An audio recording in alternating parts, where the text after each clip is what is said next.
Let me show you something.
What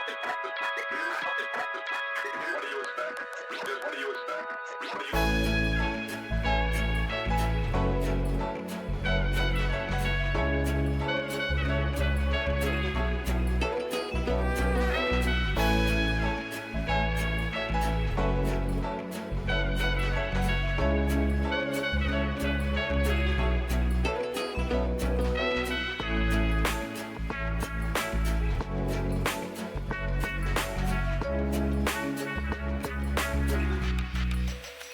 Let me show you something.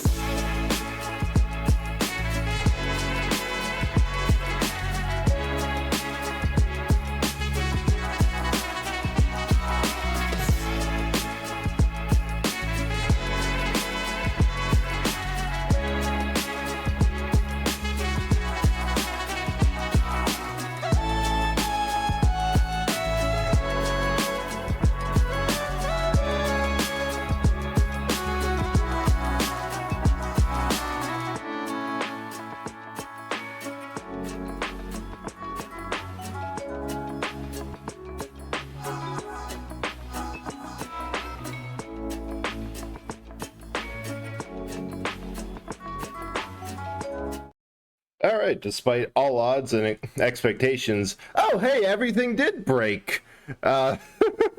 So it seems like my mic's working, but I had that thing that happens with where hang on, where just randomly all of my stuff just stops working and my entire PC freezes. I have no idea why that happens, why it was happening and then stopped, but it seems to not be as bad anymore. Just gotta adjust it. Actually, no, wait, I just remembered if it does happen, I have to like completely restart VTube Studio, or else it's just the tracking is so awful without it. And I should probably get up the actual game. Hey, two birds? Oh, there's a couple. But yeah, welcome in, Botanical. You got first out of third. Sith, you got second out of third. Whoever redeems it next actually gets third. Yeah, that one. There. What the heck? Hey, so congratulations, you got third. How are you doing? How's everyone doing today? We are for multiple things. Wait, how did I get... Why am I... What? Hang on.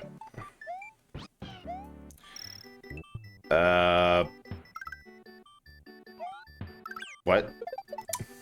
Got... Oh yeah, I saw that. Yeah, it's coming by along so good. Hang on, I just screwed things up in a way that I do not understand. Because this is big for no reason. There we go, now it's big for a reason, and we don't need all the other stuff.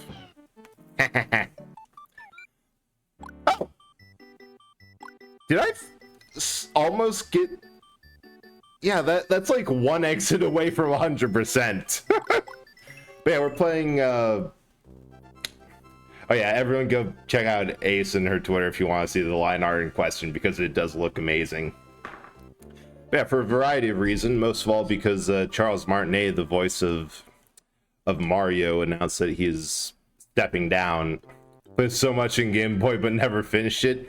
Yeah, actually, yes, that was the first... Wait, I have completely forgotten the buttons. But no, I had this on Game Boy first as well, and... Aha! There we go. I remember now. Like, yeah, Super Mario Bros. 2 whatever, Game Boy Edition, where you could play as Luigi and swap between them. Ah, that one was so much fun. But yeah, no, go check out Ace. She's a great streamer, great person. Highly recommend it. Also has made the mistake of being of letting me know that positive attention and promotion is a fun thing to do to make her actually, I don't even know where I'm going with that sentence. But yeah, I've been looking forward for an excuse to play this game for a while, mostly because our second break. We'll throw you into that rocket. Excuse me, that's a bonsai build, not a rocket. I would say that we respect the proper nomenclature of Mario enemies here, but I usually just name them whatever the hell I want, so fair enough.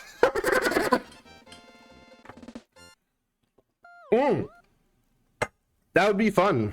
A brutal Mario World or a Kaizo Trap level of sorts. I remember with Mario Maker, I can't believe I never got it, mostly because my brother did.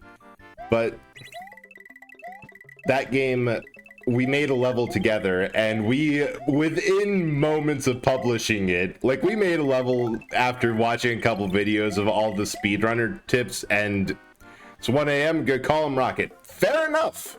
You know? It's 1 a.m., rules don't exist.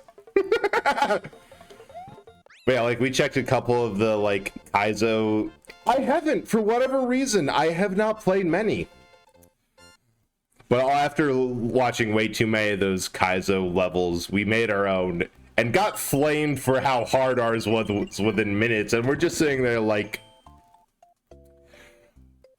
but we like it. This is fun for us. So yeah. But no, I really need to check out more like the Kaizo traps. I remember I tried one and it was hard. Like, it was just a bit too rough to be fun. Imagine difficult. Oh yeah, no, like, there's fun for hard content, but then there's just everything is actually designed to be so much, not only a challenge, but a cheap shot. So in Kaizo, it's huge, one of the most... Oh, that is even better, that it's just... Now, here's a whole lot of Mario to play. I'm going to have to... Maybe we play it after Super Mario World. Like, you know, if we're already in the, we're already in practice with that, may as well. But I take it, Botanical, that you're playing Baldur's Gate again. For, brutal... actual graphic video game torture. Other screen. Happy Mario. Boogie Punk, thank you so much for following. I really appreciate you being in here, and I really hope that you're having a good time tonight. We're just playing a game that I honestly really love and will probably casually beat. That, yeah, part of it is so that I remember that something happened, but I'll adjust it one day. Oh, thanks for the butter, Sith. Maybe. I mean, you can just say it. It's not... Botanical, I exist on... too poor for buttering the bread. Oh, no. We move. This economy is just absolutely murder. Can't even afford bread butter. Almost got the highest point.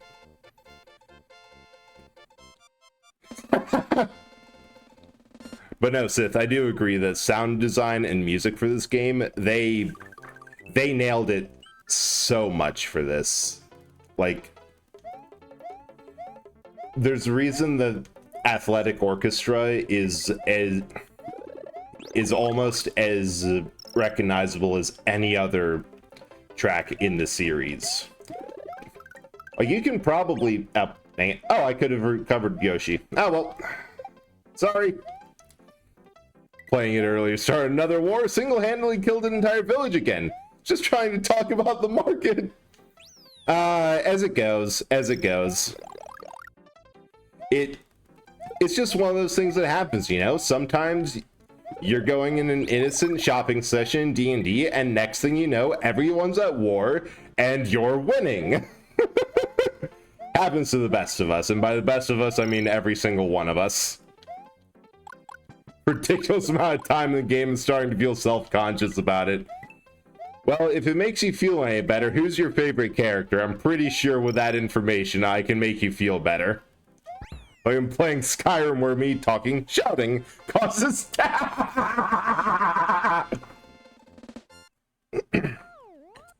Everything's a plot hook if you try hard enough.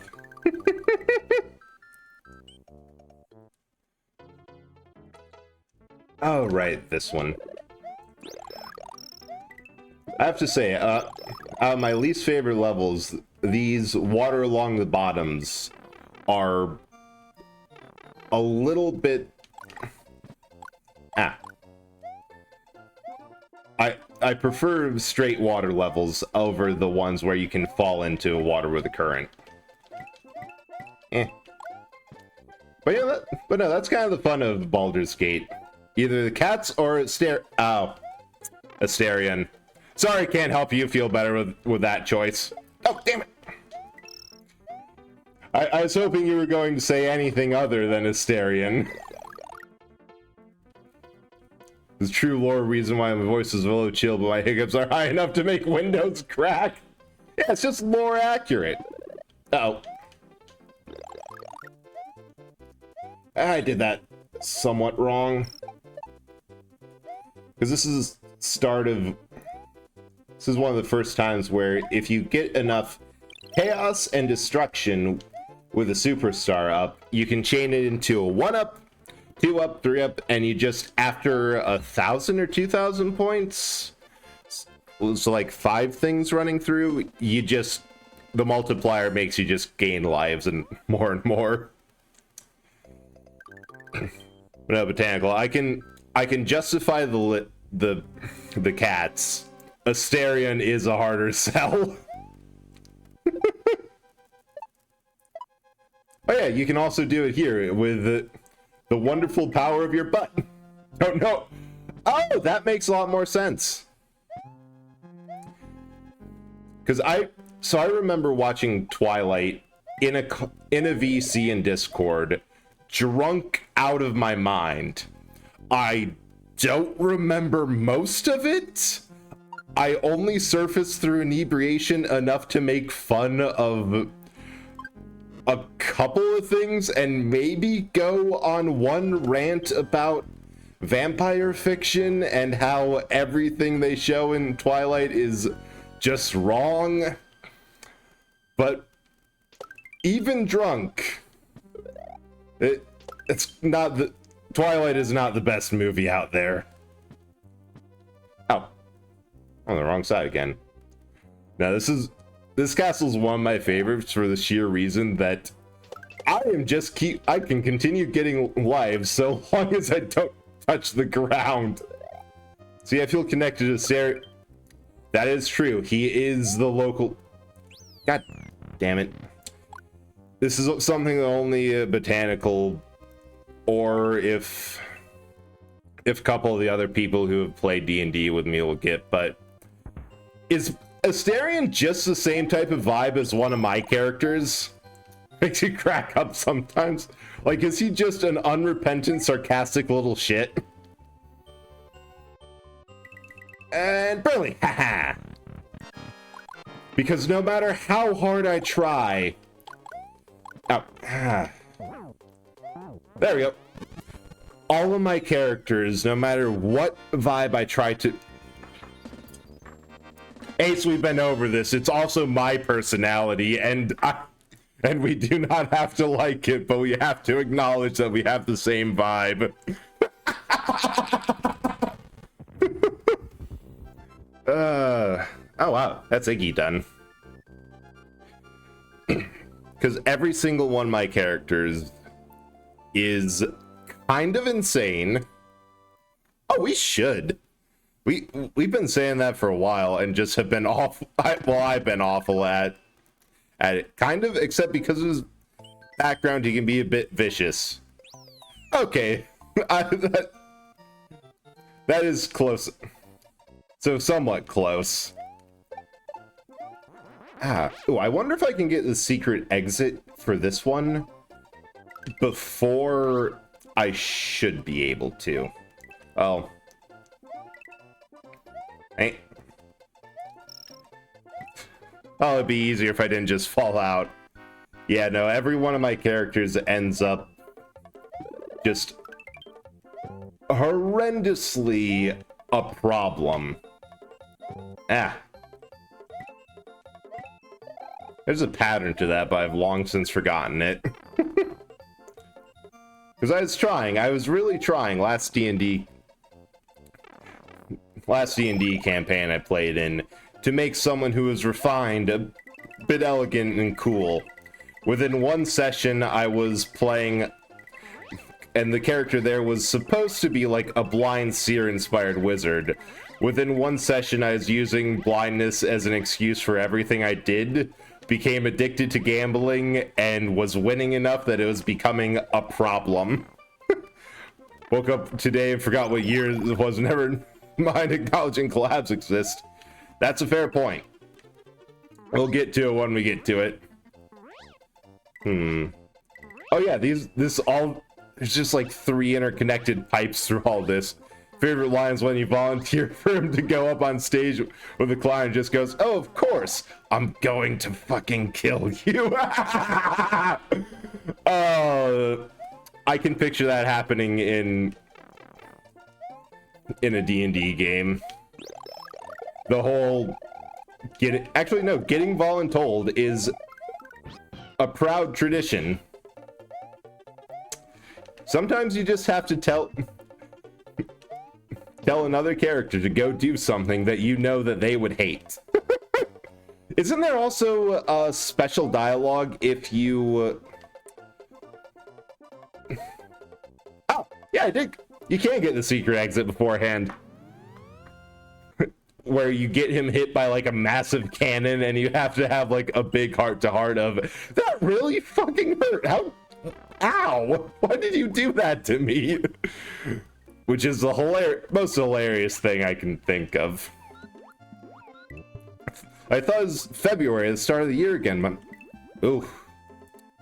On one hand, given the fact that by me it was 114 degrees out, or like a feels like of that outside, I would be okay with February, but also, yeah, no, that being like that out of what time it is. Oh, damn it, I did not want to do that. Check my calendar when I saw a customer wanted Christmas themed ginger. Yeah, it's not even September yet. We have all of spooky season first. And I will not have people just ignore the best month of the year. Like, we have all of fall, easily the best season, and people just like, nope, it's Christmas now. Like, dang it, no, it's not. And you know it. Oh, God, this is why it's actually a bigger pain to do underwater levels on a Yoshi than without. Did I just get another life? Ugh. Like, no, have some respect on... Fall has the best aesthetic ever, and people just want to skip it because Christmas goes brrr. Damn it. And another secret exit. Where we'll go, I don't know, but it's definitely not going to be to that ghost house. The other ghost house, not the ghost house we're at now. Remember, no, this one does have... I have to remember, because it is... The reason I had that... There's 96, I believe, exits in this game that you have to find to get 100% completion. And Ghost House do not do a good job of marking which one is... which exits have been gotten, or if they have a secret exit. It's kind of a massive pain. Oh, dang it, I probably wanted the feather. So I'm pretty sure that the one exit that I'm missing back there is like the proper exit for a ghost house. So there's one there, one up here. Okay, good to know. One of the few games where, well, I'd say one of the few, but I just realized that 64 also has a boss fight with Big Boo that you can kill him. Oh god, is Mariah Carey already defrosting for people? Like, leave her alone. Leave her in storage. We don't need her. It feels so wrong, because let me pull up the weather on my tab right now. Yep, high heat warning it. I am aware. It is 95 degrees outside for me. Feels like 110.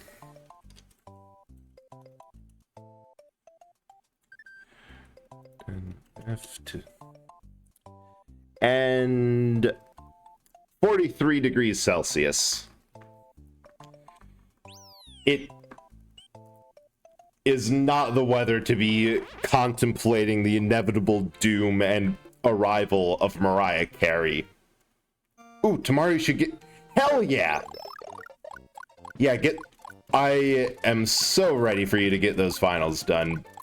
There's a weird way to phrase it, but like, that's such a pain in the ass to deal with, and yeah, just finally... Oh, hey, 95% done. That's still pretty good. Right. So the problem with the Star Roads is they're all red levels, which are the ones that have multiple exits to them. One is needed to move on and goes somewhere interesting. The other one does not go just goes back to the star that you came from. It's impossible to tell which. So again, there's so many exits that just don't need to be double, but they are. Oh god, that is such a mood that pass or fail, you just want a freaking nap. I remember, like, I always, after like the first year, I had to mentally say, okay, no matter what happens, oh, that was pretty good. I'm just passing the fuck out after I'm done with finals. I don't care what my grades are. I don't care if I pass the class. I'm just good for nothing for the next week. All right. Now we redo this for the other exit. Which, fortunately, I remember where all these are. There, done. Next.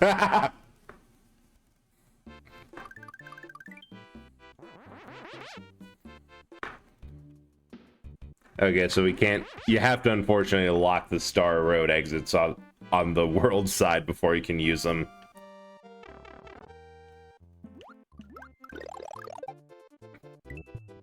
So you'd think you'd want to let the Yoshi eat that, because the star will automatically fully grow them. But the truth is, you want to use the Yoshi like a mobility scooter, and just drag behind him until that happens. Well, I think the blue Yoshi is actually like one of the better options.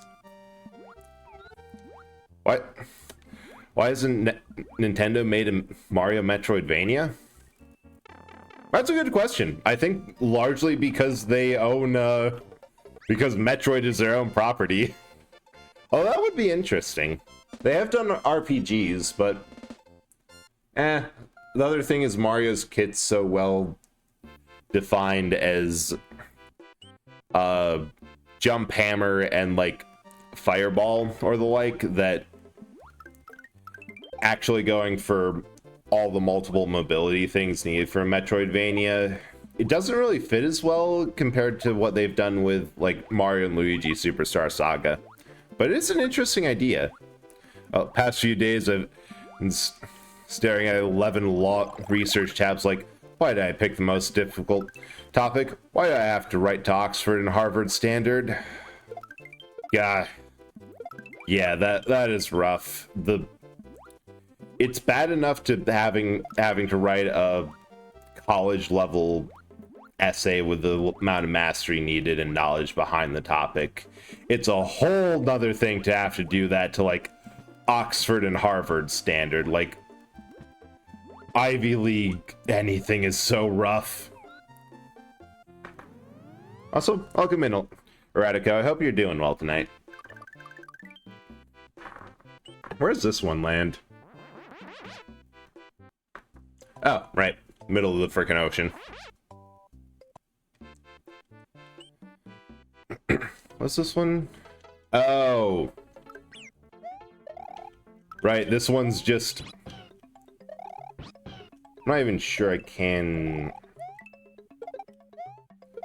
Yeah, this one's easy enough that I'm just going to grab the secret first. So it's such a short level, but such a fun trick. So it's pass.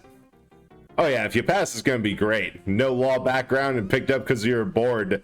That's going to make like every oh, thank you so much for the head slaps, Sith. That's going to make every cares too much about it lawyer just go berserk. Like people who tie it to a social status. So I am hoping for that outcome.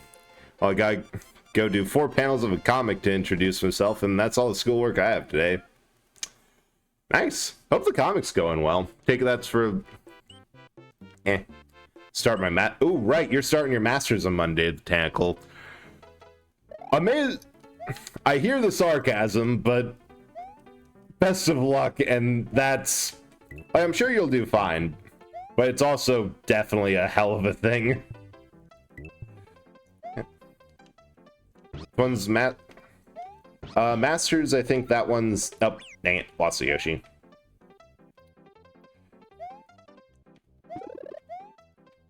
Actually, I don't know. I got my bachelor's degree, and I'm like, I can get a job with this. I do not want to stay in school anymore. Goodbye. Should be 2 years. So yeah, that's 6 years.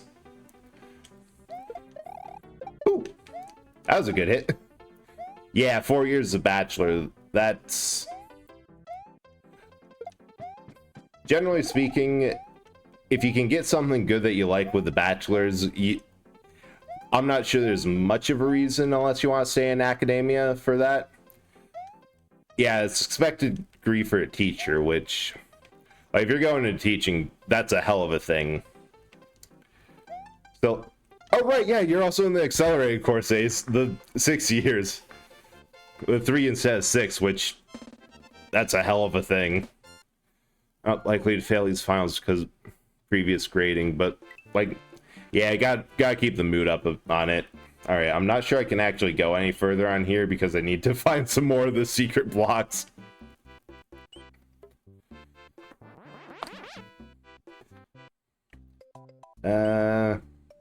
Which I could probably just go get it now. Going more than bachelor's because it helps get more money because the LAUSD adds pay grade with college credit. Oh, okay, that's interesting. Oh, damn it! Right into the piranha plant and the charging chuck. Problem with playing platformer, I need to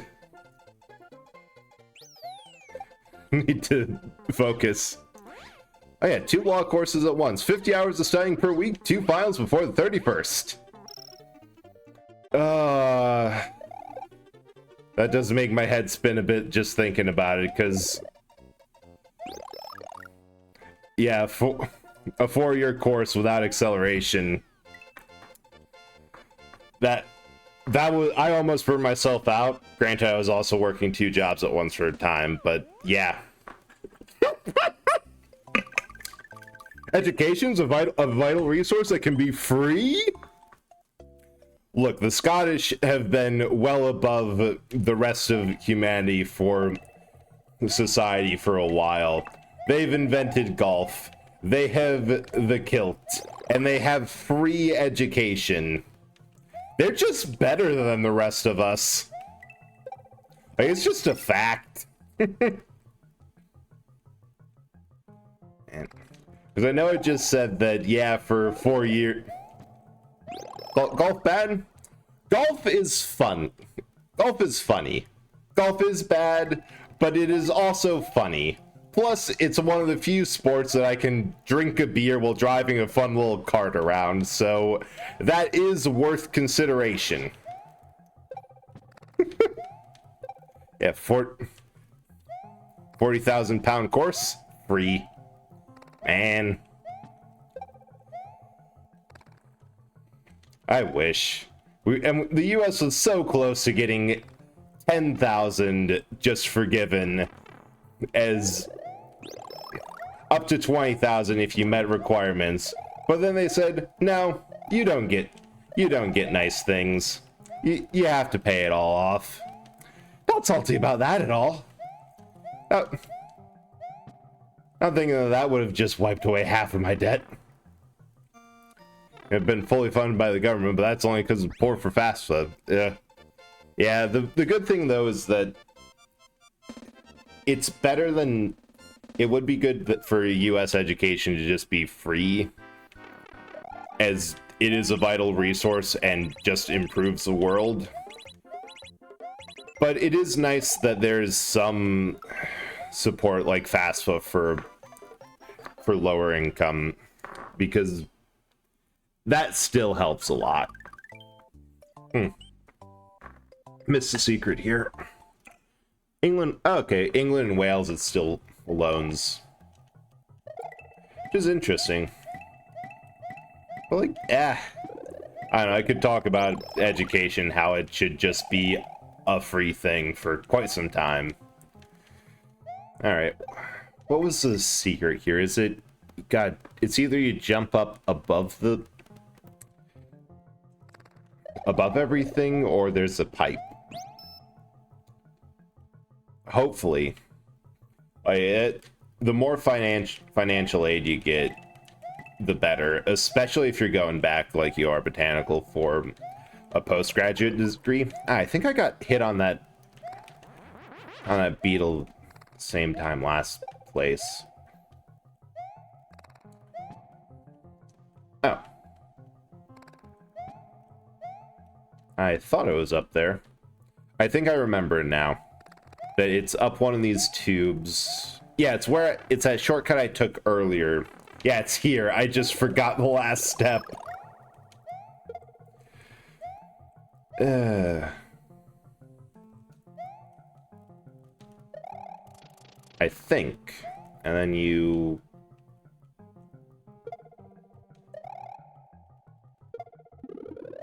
Yep. Do it. Hello, secret. Man. And my...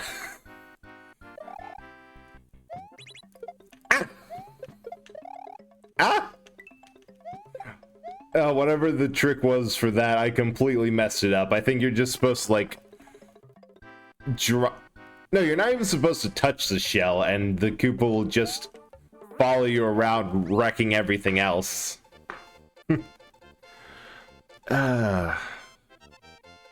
Okay, I feel like I was in the middle of thinking something or saying something, and I've just completely forgotten what the hell I was talking about.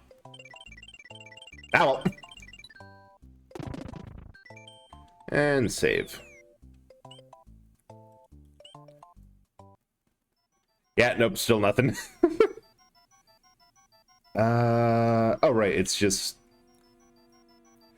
At least part of that is I'm trying to remember what all the secrets are here.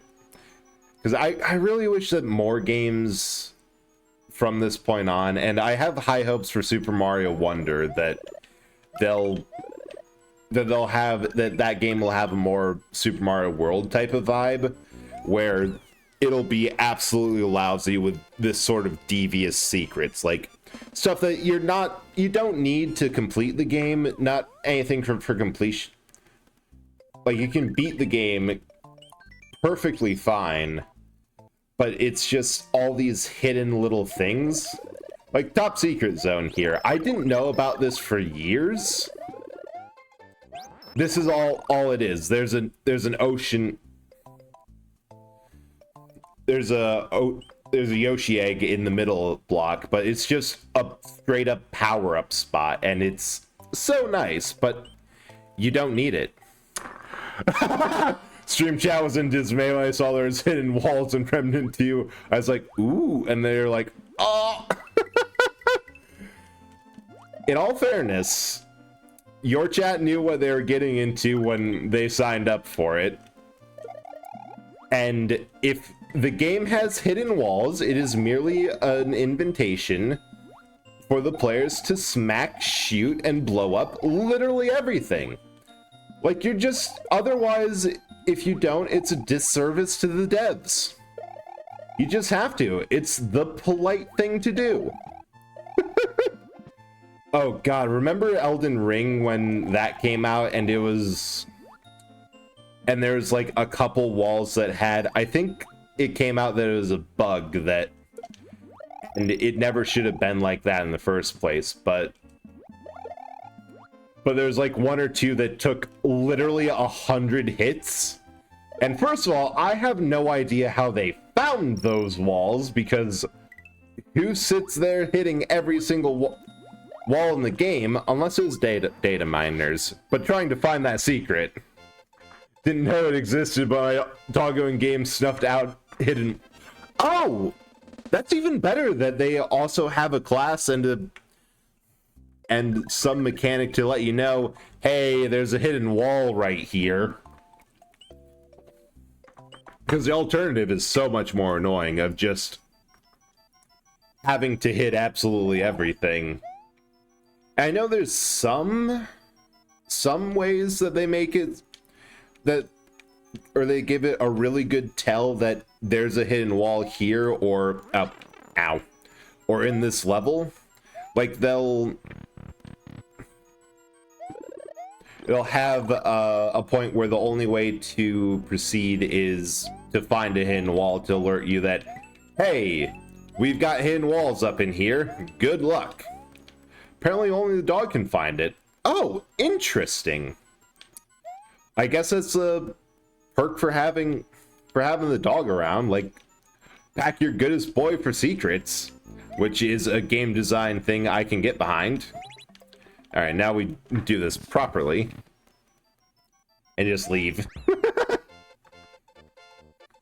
And like some games are a bit better with it, where they'll have the wall visibly different, like a lighter color, or missing a piece of... Oh yeah, Bowser's Castle, you can tell because it's labeled. Or just some visual way to show that this wall is not like the others. There is something up with it.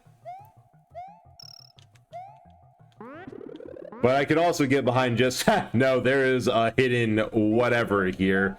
Good luck! That star just makes this one so much easier. Yeah, kind of the fact it's not different at all, but maybe that's the medicine me. Maybe. Yeah, it is fun when it's just a matter of, no, you have to hit everything and get lucky.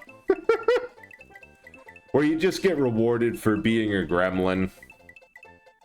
I remember when I was playing Dark Souls 2, just to try it out because I got it for cheap and I wanted to see how bad is this game, like, really.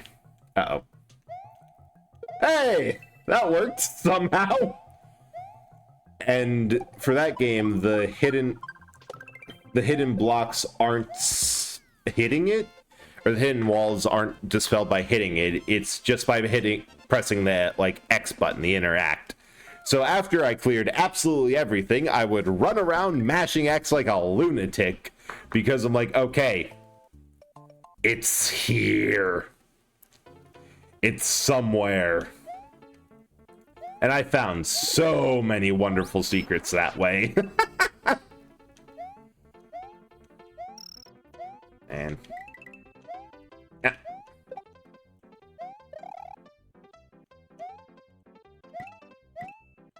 These all...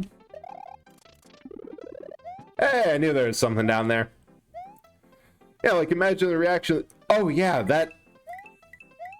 And part of what's nice is if you manage to go through like and find that without a guide, it's not even first person. The first time you find it and can go and know that between playthroughs, oh, there's this thing here, or hey, you want to see a secret?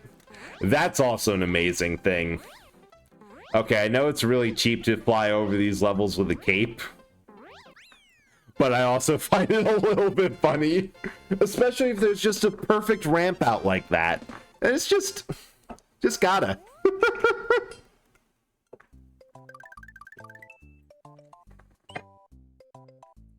Oh, that was the dynamic. I thought that they were mad that wasn't that chat was angry or surprised that there is kind of surprising that because I assume that they just knew that you're going to spend the entire rest of the game hounding for secrets.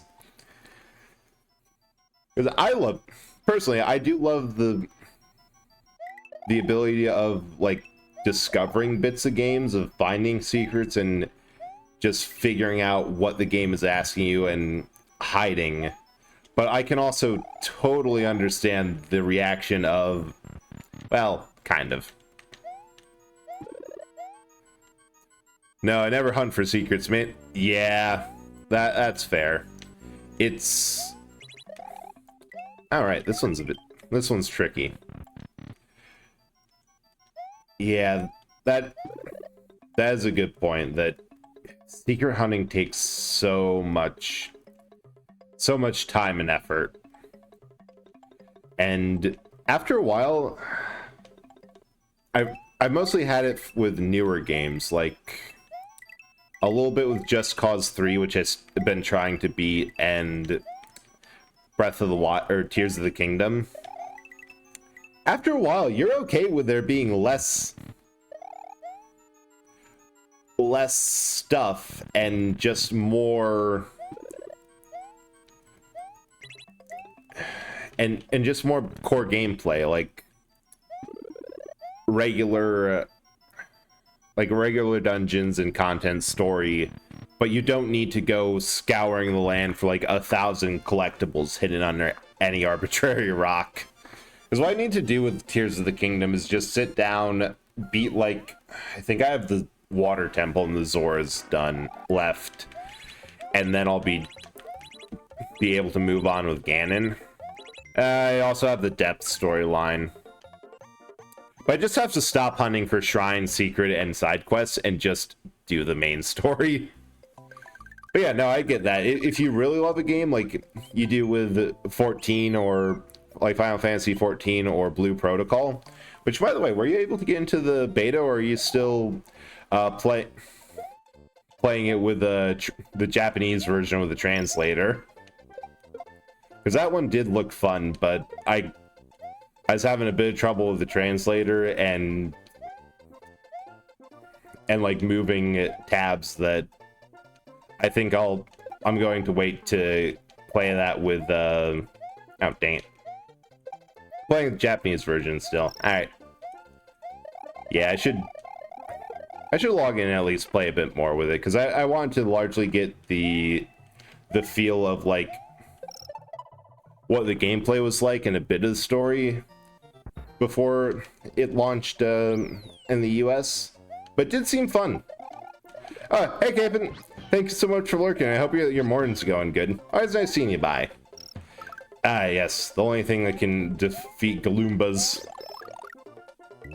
Ah. Yeah, fair, but if you don't understand what to do or where to go, it's going to frustrate, burn you out more before you start.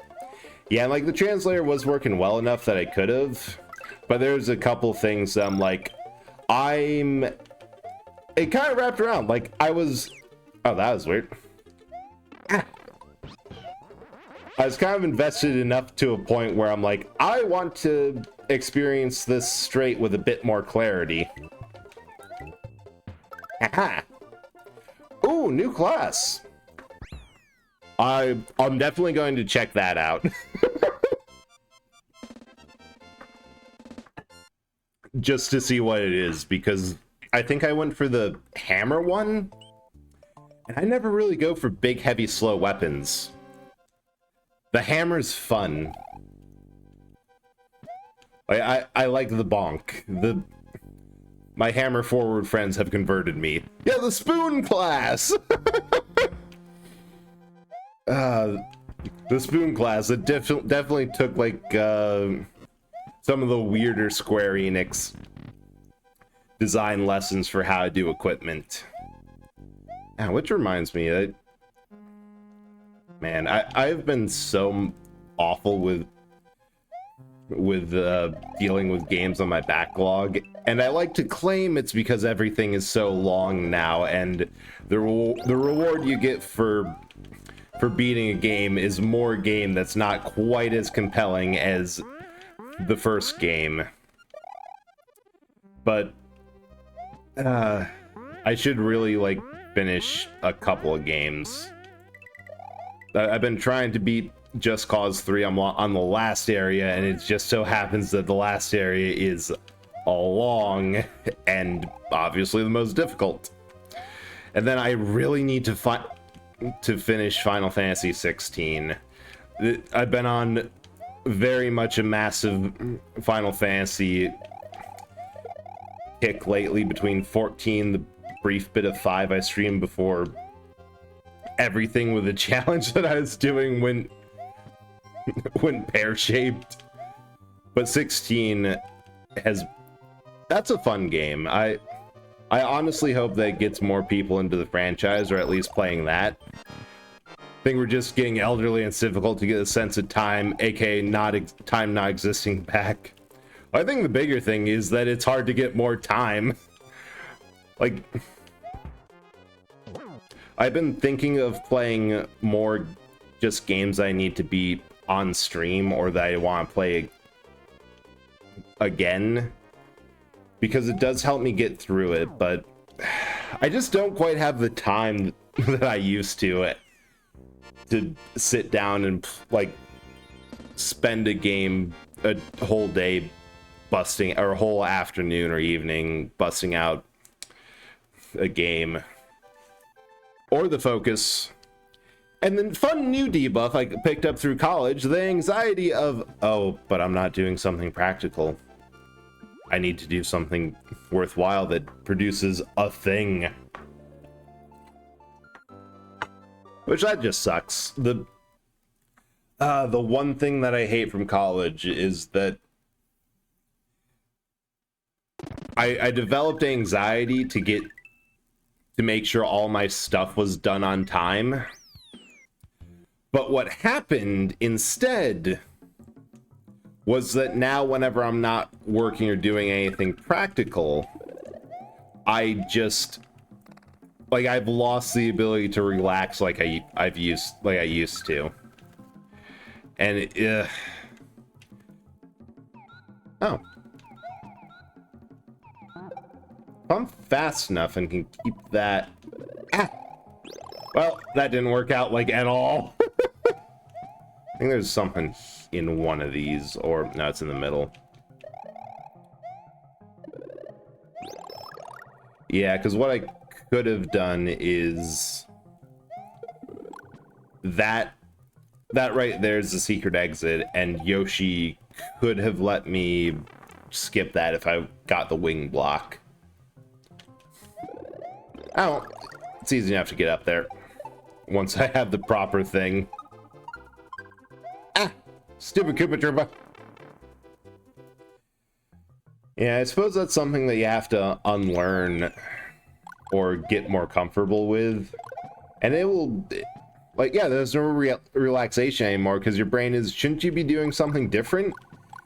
And the worst part is, even if there's a couple activities where I can trick myself in, like, doing some exercise, I can trick myself into thinking, oh, this is a useful thing. This is good. This is an okay thing to do. I can do this without guilt. Which is fine, but, like, I would still like the ability to play games back without the ongoing sense of there's other things.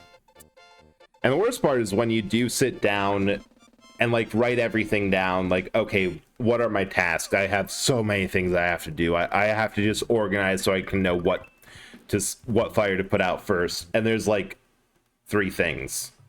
And then you look at them and you're like, none of these are really that important. They can actually all wait, or like, oh, because one thing that always gets me is programming things where I'm like, I could do this thing, I could do this thing, I could add all this to the VTube Studio plugin, but that doesn't really matter right now. I need to wait until I have more like stream resources and some other stuff. And in the end, it's like, okay, I actually don't really need to do this like I thought I did. But you still can't relax because, like, end of the day, you're still on like that high pitch of must get something done. Ugh. I blame capitalism. I'm not actually sure if there's a one-to-one, like if it is related, but I'm going to blame it anyway. It's probably just as fine to, probably not wrong with doing it, but yeah. That's the first thing that you gotta learn, I guess. How to relax, and that it's okay to just not do anything. One day.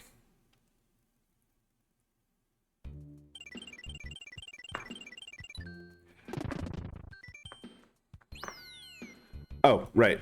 I just remembered that I was bored during work today and had a dumb thought, found an old picture of one of my other forms and zoomed very close into the mouth, and now we have a new emote because of it. Enjoy the smirking!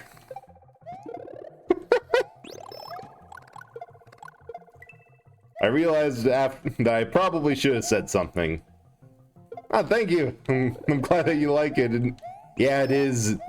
It's just because, you know, those emotes where it's like left eye, mouth, right eye, and I was thinking that those are kind of fun, and maybe like, oh, maybe I should get one commissioned. Like, wait, no, out of all my characters, there's only one who has a good mouth for it, and they do not have any eyes.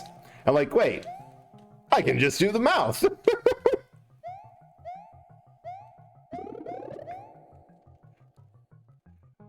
Yeah, it's actually the second crop I took because I just took like the design showcase for him and zoomed in, but the first one was way closer on the mouth, but I think it was a good call to zoom out some more.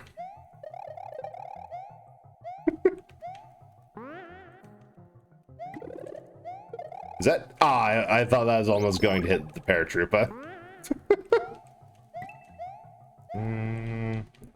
Right, the secret exit here needs blue blocks, which is a pain. I just heard an item come out of a block way below after hitting that shell.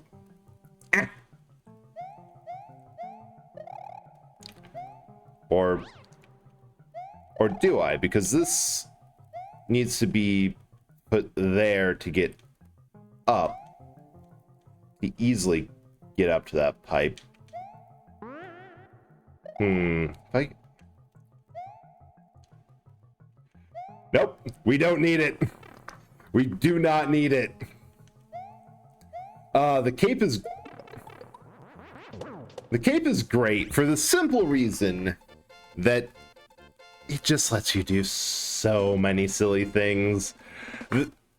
I remember hearing this diatribe that older games and older platformers like Mario and Kirby specifically had a design philosophy of pick your difficulty, where if you want, you can do things like if you want, you can not hit any blocks and go through this with just mini Mario the whole time, or just some mushroom, no fire flower or anything else. Of course, if you're having trouble, ow, it's also perfectly fine and valid to grab a cape, backtrack to grab it if you need it, and fly over the entire level. It's even more baked in with like the original Kirby on the Game Boy, where you have the option to either infinitely float over the entire screen, jump, and because there's no, I think there's an inhale, but there wasn't any copy abilities in the first one. But inhale, spit stars, or slide at any opponents and take a more challenging approach. Like if you're having trouble with a level, it was kind of encouraged for you to just do something quick and easy to get past it and move on with the rest of the game. Oh, can I change this into... Man. They really will give you lives for nothing.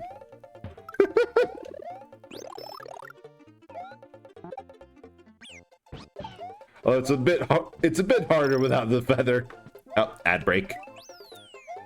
I wish I could turn those off, but, you know, it is what it is. It is a massive pain in the butt.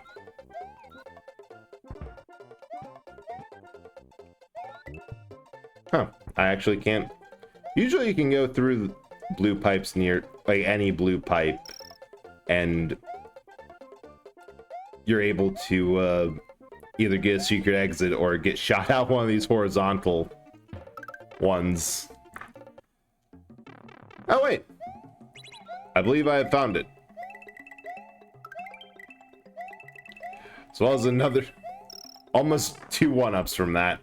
Bonk! Hey! Oh, wait, that's another bonus game? I forgot how easy it is to get lives in these games. And... oh, there we go. Time is wrong, but... yeah. We'll roll with that.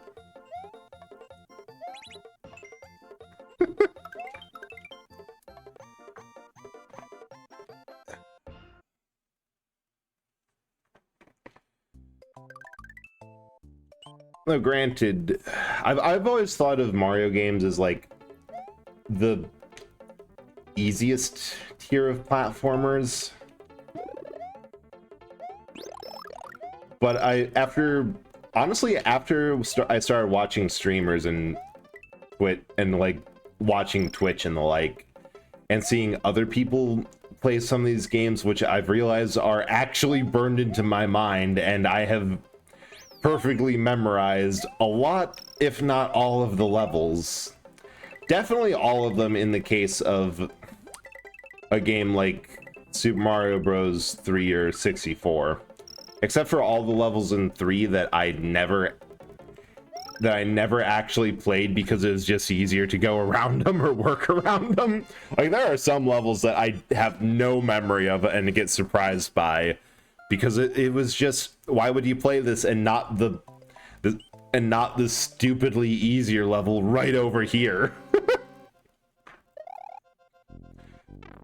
But I've kind of learned that I've played these games so often and have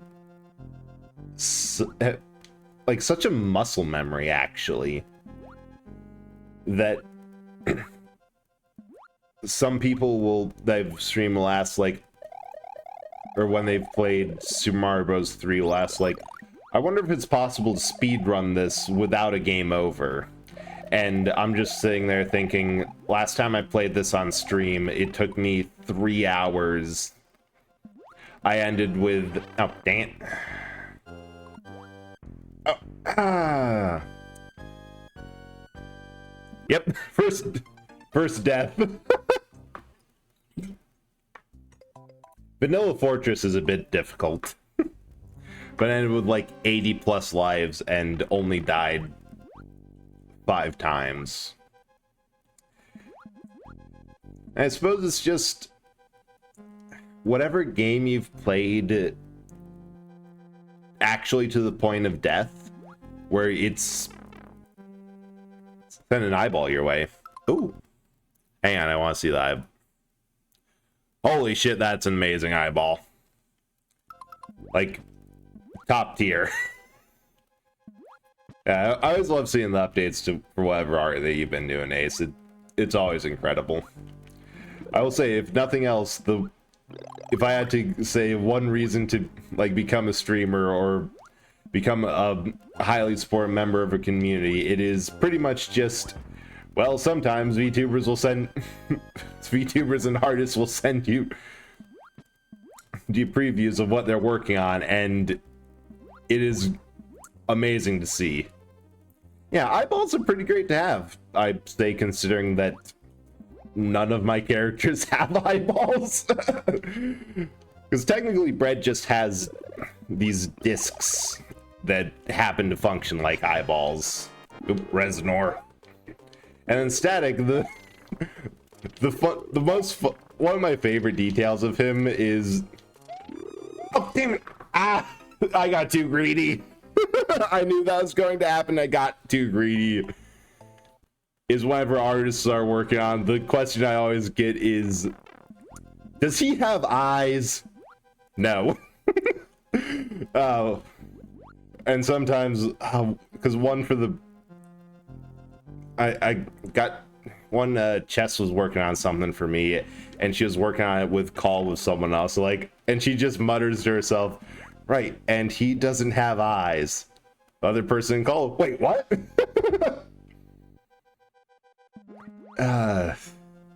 It's such a dumb little detail, but I love it. Yeah, they do kind of look like burnt pizzas. Because my first version of my model was a crunchy small JPEG that I drew a face on, and I am not a great artist. I am not even a bad artist. That is how bad an artist I am. So I pulled up a couple references, some thoughts. I tried a couple of things, but ended up realizing I don't really have, for the size of this canvas and my ability, and plus the fact that I'm making this in a free art program, I don't have the skills. So I went for like 1920s rubber hose style, just pie slice eyes. And then I parlayed it to to have dumb lore behind it, which is that Bread's eyes are actually just missing a slice. That normally for this style, that there's supposed to be a sliver of white that's meant to be like implying a reflection or highlight. No, he's just missing a piece. He could not be bothered to make a full oval. Hell yeah, I want to know a fun fact about your design. I freaking love talking about lore with people.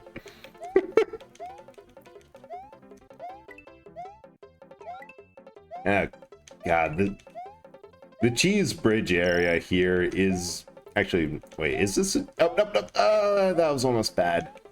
This is just so annoying. It's an auto scroller level with almost nothing. This is like the one place everyone will admit to using Yoshi as a double jump.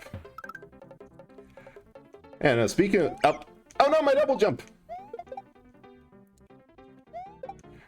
Now, speaking of dumb eye lore, the other thing is with Static, the other form, that there's pictures on the Twitter and Discord, because I've just been getting a lot of art and prep for stuff with that. But normally his eyes are entirely appear to be completely shaded out, like just in darkness. No, he just doesn't have any. If you were able to get the permanent shadow away, there would just be a matte texture, like an old Like an old Source Engine game trying to do Shadows of that. Oh, hey, Cass. Yeah, thank you so much for lurking. I hope that your Baldur's Gate stream went well and that you were able to get, if not progress, more chaos, which we stand here. Because what is the point of D&D or any related property if you're not able to do something that makes the narrator, the DM, or your other party members facepalm? More loot! Oh, that... You just love to hear it. Alright, this is the Butter Bridge. The Cheese Bridge area is the one below. I love how they've named these. Very hungry game. There's something amazing about being the loot gremlin, because every single D&D character I play, usually, except for one, that as a challenge to myself, I decided I am not going to fill him up beforehand with all sorts of loot. I am going to intentionally take dumb things instead of anything useful. But I just love having absolutely everything I could need, and several things that I will never touch once in my entire frickin' playthrough in my inventory at all times. The worst it's ever been is definitely the time where where my character just bought a stepladder. It was never specified whether this was a special collapsible one or if he was merely hauling around a 10-foot tall stepladder with him wherever he went. But it was there. It actually got a lot of use, like to the point where I think people have been sleeping on this fact that you... Oh, that's actually okay through here because this is a dead run through the finish and some tight platforming. You don't... I almost think it's a bit of a detriment to have the leaf for that jumping section.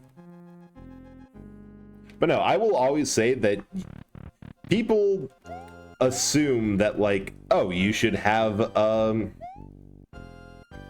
grappling hook and some rope, and the grappling hook will never come into play. But like a stepladder, the grappling hook at least is because the DM knows your tricks. Oh, damn it. I got hit by a Koopa butt. But the DM knows your tricks and will very rarely have the perfect opportunity for a grappling hook. The DM cannot, however, prepare for you just suddenly getting 10 feet off the ground. Oh, I just had a dumb idea. A brilliant dumb idea. Carry around the ladder. Specify that it's like an A-frame step ladder. Set it up at a point in combat and just have your character slam people off the top rope. Because technically speaking, it does more than an unarmed strike to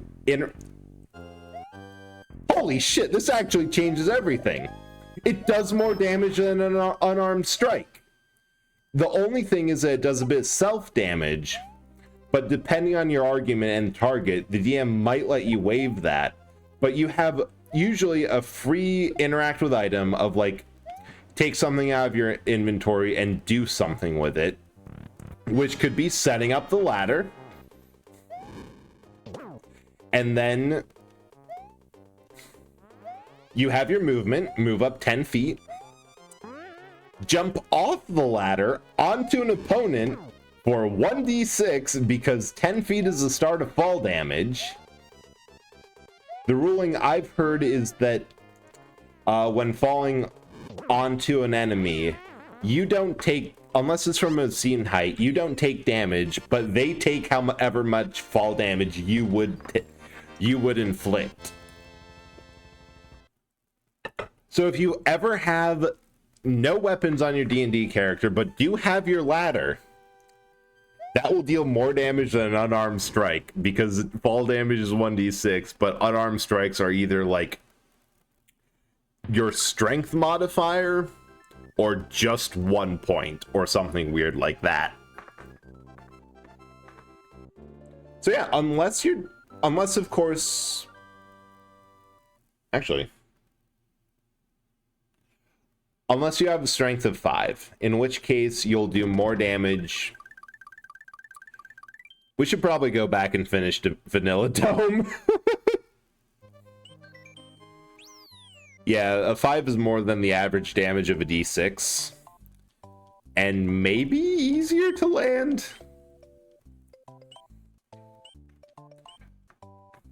Yeah, but if you have a 5 in strength, it's probably better to hit someone with the ladder, because you'll get the improvised weapon of, like, I think it's usually a d4. Plus, a ladder explicitly has reach because it's 10 feet long.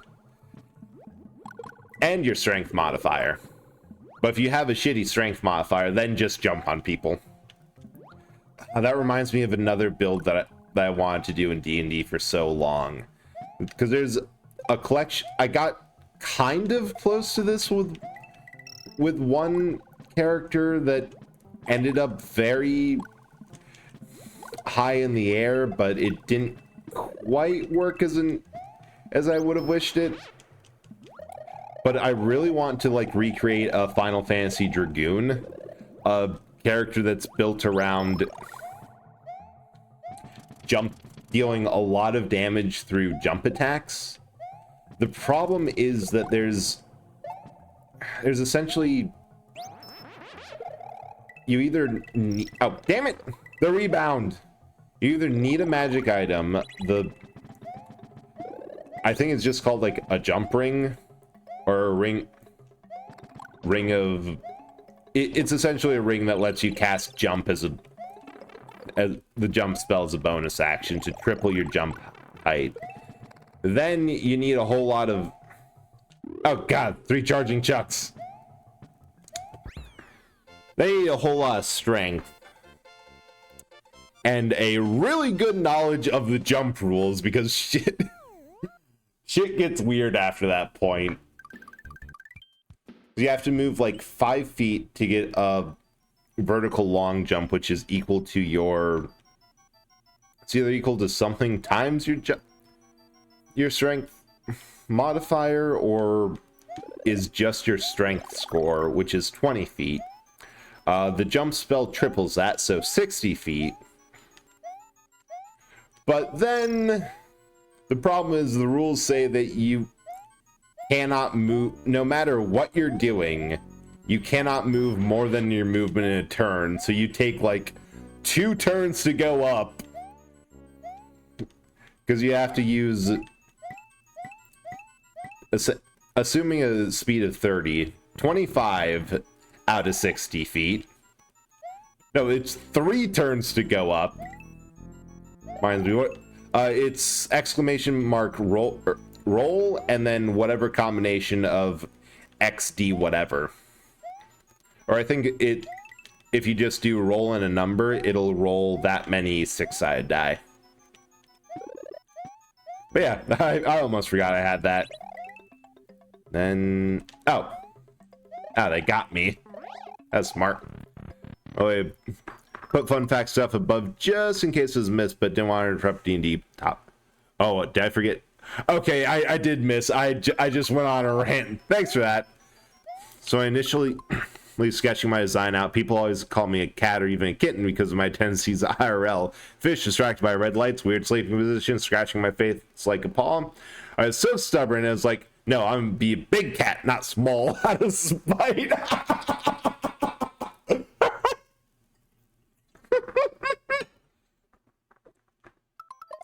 That is absolutely perfect. Like, yeah, I can... That is definitely putting your personality into the model and design. That is so perfect. I'm just gonna fly over this mess. Like, yes, I will admit to cat-like tendencies. I will, however, I do refuse to be small. And I wonder how many people have something similar to that, where their VTuber model and concept started because of like an IRL thing. Because I actually have the same thing with Eldritch Horror of Bread. Like, that is how, like, a story of friends telling me stuff is how my character design got kicked off. Because for mine, back in college, I had a tendency of when I just need something to eat or the need to mindlessly munch on something, I was bad at buying snack food, but I'd always buy a loaf of bread just for like lunch or to have. So I'd just grab a random piece of bread and eat it plain, like no jelly, no peanut butter, nothing on it, just plain old slice of white bread. And between that and everyone else having to deal with me being the weird roommate of randomly deciding I'm going to do a DIY project and pulling out just the correct tool, knowing completely random information, generally being weird. At one point, I pulled something out of the microwave and like had my fork in hand, and my roommate was like, "Wait, did you manage to microwave that with something metal in the microwave and not blow it up?" Like, no? Oh, well, if anyone was able to do it, I believe it would be you. I used to like bread before getting diagnosed with celiac. That's too bad. Like, I know a couple people with celiacs, and aside from how hard it is to find like good quality gluten-free anything, and the fact that like most people did like breaded products beforehand, that's just a pain in the ass to deal with. But yeah, no, between all of that, I ended up in a group chat having the name Eldritch Horror of Bread. And then, like everything else of how streaming started, I got COVID and got locked in a random hotel room for like 2-3 weeks. And had nothing else to do, but I was watching Overly Sarcastic's productions a lot, and they did some stuff with Joe Cat, who it was over Valentine's Day, and he was in like a massive Valentine's Day collab with Shenpai, and I'm like, I have nothing else to watch, nothing else to do. I can barely move because I have COVID. This seems fun. And between that and a couple other things, namely putting a plastic bag full of chili on someone who would one day become a coworker of mine through a college internship's door handle, is how I ended up being a VTuber. But that also got me to change my Twitch name from just my like email. Oh, that night was so legendary when we just went around to every single apartment complex and dorm on campus we could get into, and leaving in a plastic bag a Ziploc full of chili and a note saying this chili contains this, but if you're allergic to any of this, but if you have food allergies, why are you eating chili you found on the door?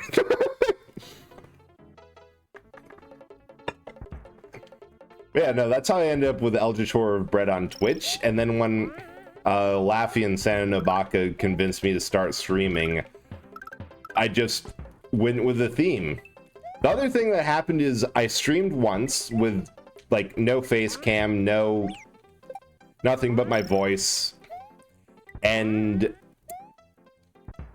then my computer died. Like, the barrel jack for the charger stopped working and I had to send it in. So for that week, I was just working on a Raspberry Pi that had a GIMP, the GNU image processing software. And I grabbed the PNG of bread, well, a JPEG of a bread roll, drew a face on it, and here we are. Hell yeah, GIMP is legendary.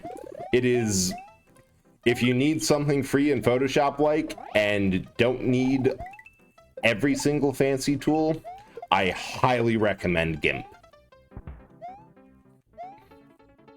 But yeah, no, that Botanical, afterwards, the said coworker, like literally first day of the internship orientation, we were walking back to our apartments and it's like, hey, I have a weird question for you. A couple months ago, I got like a bag of chili on my door. Did you get one? Because I know that a lot of people did, but not everyone.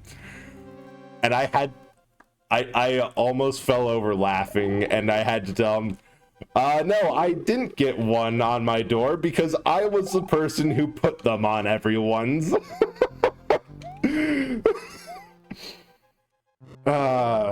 Best decision ever. God, I also remember the other stupid thing about that. The whole reason we conceived the prank in the first place was because someone had bought like 2 pounds of ground beef and had no plan for what to do with it. Oh, damn it. So they're like, okay, we'll do this chili. We'll do this chili thing. And then when it got time to do it, like the day before, I'm like, this ground beef just isn't good. It's... Oh yeah, I am so glad we did that too. It was... On so many levels, it also made me feel so much better about my internship because, like, immediate connection with my coworker, who was pretty cool. Actually, we talked about this, so do I... Wait, shout out that if you're trying to... Yep. Yeah, that's their channel. They haven't really been able to do much recently, and they have a much more focus on like YouTube animations and stuff, but I recommend going to that Twitch page and taking that to the YouTube, because there's some fun animations. Ah, dang it. So then final... Ooh. I am going to self-indulge.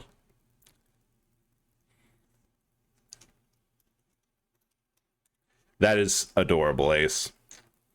I can't wait for the final thing to be posted. I'm always so excited when I see any one of my friends doing art. You missed. It's essentially black magic to me. Like, you wave a stick around, you swear a little bit, you say some weird words that don't mean anything, like flip the canvas or vectoring in line art, and then boom, you have anime. Basically wizardry. I think I was telling... I was on some part of my origin story, but I don't remember which. Oh yeah, so... Yeah, but whenever you're able to. Because I will be honest, I have... Like, any work I was going to get to on my end with anything has just got to a full stop the past week. I have done absolutely no looking at anything or any brushing up on JavaScript. Yeah, it's a mood. Shit's been happening. And same for you, like, shit's been happening. Yeah, there's just so many dry bones in this area. Like, I absolutely love this castle for just that segment. It's so memorable. The boss fight, however, is a whole other thing. Because if you stand here, you're safe from that. But it's low odds that he'll drop in a tube somewhere that you'll be able to hit him. I say as he immediately spawns in the tube I'm standing on twice in a row. Okay, Lemmy, or whichever one of the 7 you are. Pop off.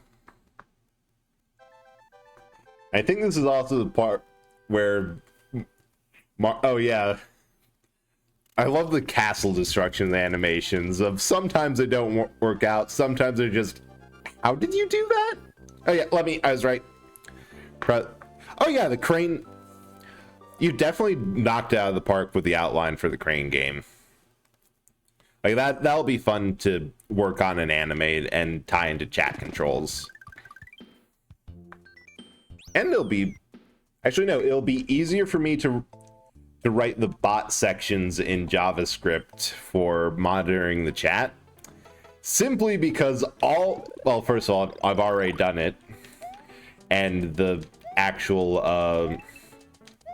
the actual meat of communicating with it is in a different standard that doesn't really matter what language you write it in.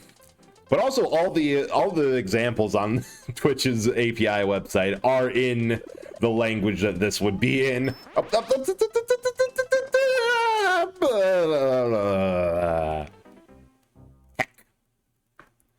Good.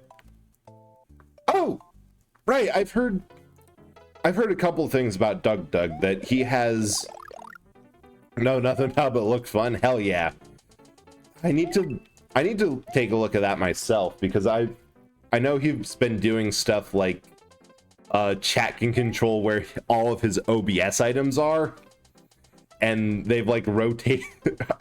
I checked in at somebody else, another friend's suggestion once, and during that stream he was yeah, it was like 45 degrees sideways. Some text was so large you couldn't read it. Some was so small that you also couldn't. It really got me inspired to start messing more with code and see what the hell I could do. All right, speaking of what the hell I can do, let's see if I can do this. Oh yeah, I know part of it is that with larger streamers who have been going for a while, like they have, oh, haha, first try. God, that is, you know, it's annoying when this game gives you a 3-up for completing it. God, that is such a, that secret is so amazingly difficult and so well hidden. But no, it's also total goals to get that level of complexity and stream prep on your own stuff, because yeah, that level of interactivity is amazing. Yeah, it's so close. On so many levels. For that one, if you dive too low, you get a game over because you've essentially fallen out of the level. Like, you've fallen down the bottomless pit. But if you're too far back, you're able to, you'll sometimes hit the original level's goal, which clears it like normal. If you're too far forward, you hit it like I almost did. I also found funny that his Diablo sponsorship was just his chat controlling his character, and chat kept emptying his inventory. Oh, that is so funny. Like, nope, you don't get stuff. This stuff you thought you got, nope. Man, I should look into the, because I'm actually not sure I'm going to get it, because next time I have the money to spare, I'm probably going to get Super Mario RPG remake, because I just got reminded about how much I freaking love that game, and now I really want to play either it or the SNES game again. But Baldur's Gate 3's chat integration, I've seen it mostly used for like dialogue stuff. But, oh hey, we've been here before. But it also just like looks fun. And if they can do, oh wait, wrong one. If they can do stuff like with the Diablo controlling, like messing with the Diablo character and emptying the inventory. That could be fun chaos to just say, hey, I am letting you off to make bad decisions. Go pick fights with the guards. Make a deal with the devil. Seduce Astarion. The worst things you can do. Ooh, I wouldn't mind a link to his GitHub. Like, yeah, thank you so much for that, Ace. Because I found, and I meant to mention this in the Twitter thread of like questions VTubers aren't asked much for what's something that connects you with your design is that, like, by lore, Bread can recreate anything that he's like consumed and torn apart. But he can't just like see, okay, there's a thing, I know how to make that. And that's partially because when it comes to code, I'm the same way. If I have an example to pull apart of like, here's something that works, like, okay, perfect, I can take this and adapt it to my needs, no problem. But if I'm just have a paragraph dryly describing something, I struggle so much. Perfect. That's just great foundations and potential. I just need to know if I have the basics, I can get everything else.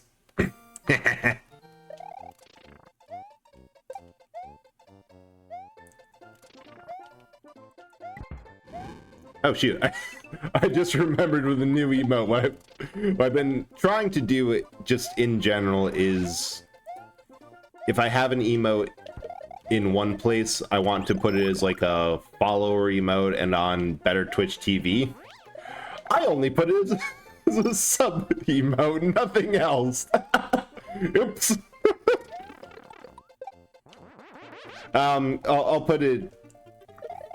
I'll put it everywhere else after stream. Because one day... damn it. There's so many moles. Like one day, they'll be just sub-only emotes. But that will not be soon. I feel like I missed a Yoshi. Oh, it's coming up. Oh, damn it. Oh, right. This one's kind of dirty. Like, this is the pipe that teaches you, hey, maybe not all of these are things you should jump down and... Oh, kind of. Because it takes you frickin' backwards. Gives you a 1-up, but it also puts you in a sea of Porsipuffers going the wrong way.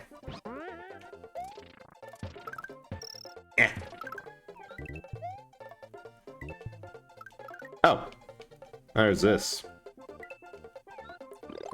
I'll take any power up. Do these count as coins? Oh, they do. That feels... Nope. Oh my god, that was genius, and I can't believe that worked.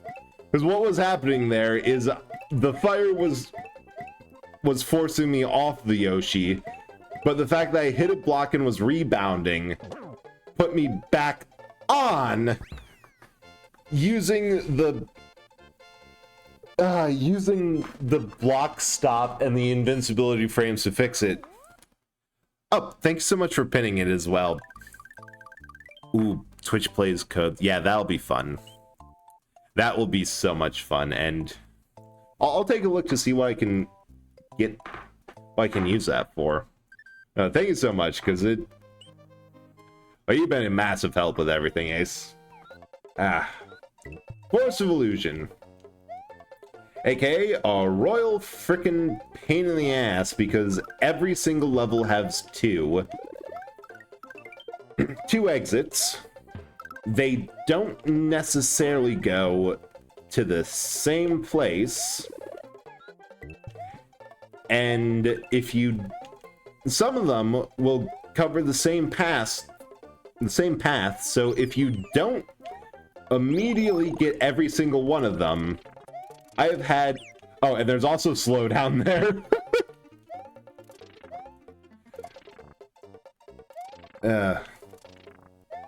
Right. Gotta get you... Go under. Imagine you can apply it to most games. But as a...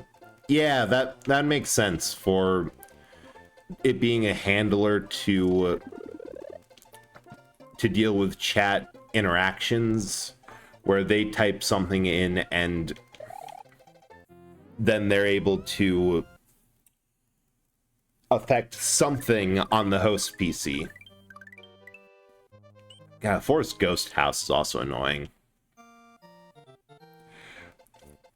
Because that seems like it's the main thing, where you'll have a game up, and then it's a matter of taking in chat commands or keywords,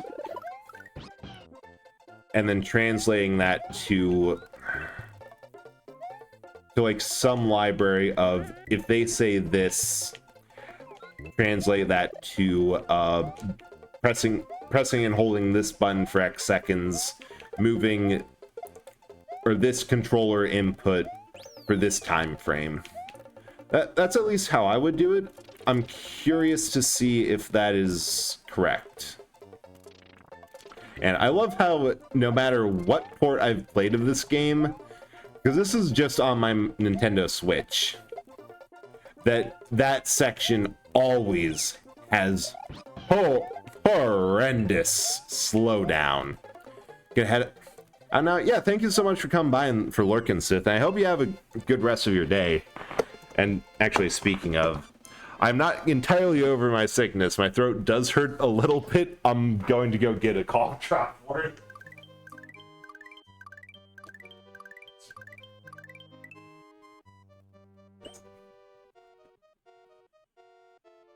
Absolutely.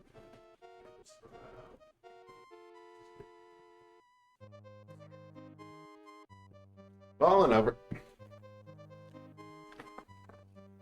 Yeah, like W is F23 or something.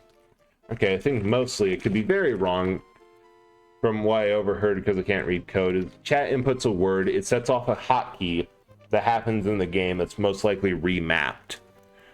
Yeah, that makes sense. Like W is F23. Like you completely go in and remap a game's control to be like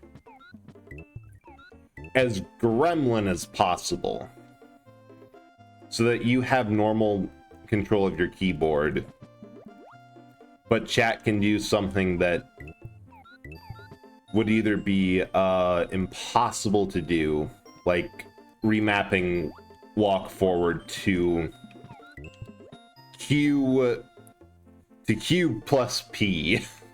Complete opposite sides of the keyboard.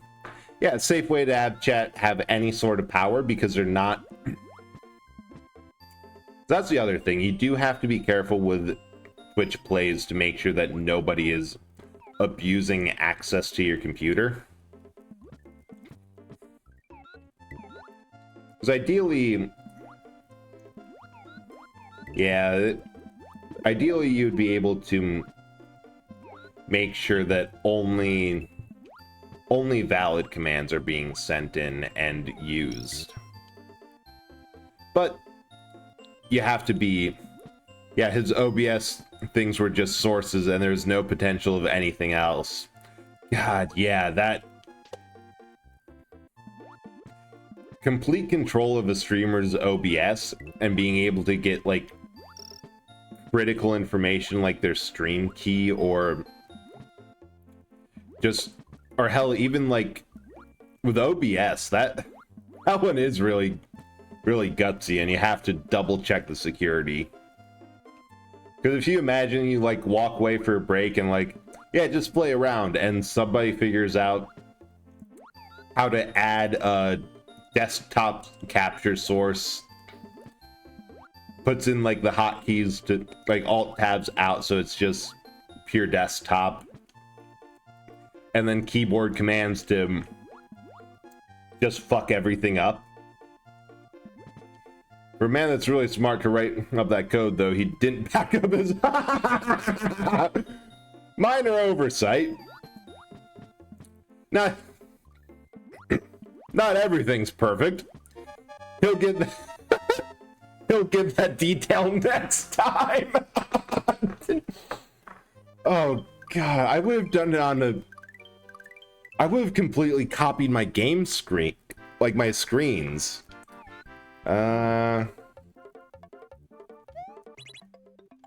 So I think the trick here is that and that manually. Oh, huh. Oh, I think I have to get up there or something. Is that here with my head in my hands? Just no. Oh. Ah. Wow. You made me lean back so far in just, no, why would you do this to yourself? And laughing, then my headphones fell off of me. Oh. Oh god, that has to be so much work. Oh yeah, it is known. You are very powerful. I would not mess with you in a way that I know that I would get any serious reprisal towards. You just hold too much power. Because I think in everything you've happened, you've now thrown off my headphones, crashed my stream a couple times because you were not here to sustain it, plus some couple of other things. You hold power here. I'm just going to ditch the Yoshi for this section. It's just time's a bit of a crunch and kind of slow. Yeah. That's true. Every stream I've been AFK sleeping and nothing has gone wrong. Ah. Oops. I forgot there was a menu and I was just tapping random shoulder buttons. I'm sure there's definitely been a couple disasters. And you were definitely, if you were lurking, you were still technically there. Yeah, stupid fish. Ah, stupid sea urchin. Just gonna go low and, oh god, there's one down there. And what? You are a long way from a foot. Oh god, that sense it totally wake up. Sure, you do have cat-like reflexes.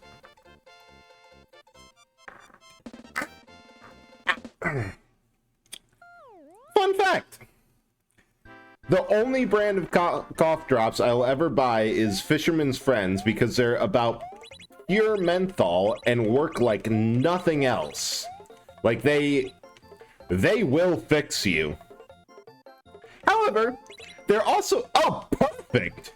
Like 3, 6, 4, 5, 6, 7, 8. That's 1, 2, 3, 4, 5, 6, 7, 8. Yeah, perfect 8. However, they're also absolutely pure menthol. So every sip of water is pain. Imagine you just brush your teeth and had a big old glass of orange juice. It's like that, but your mouth is also numb. Dude, my sleeping meds were like, I can fix her, and they're failing. Got knocked out eventually, but feels like, oh, damn. Those sleep meds just sound useless.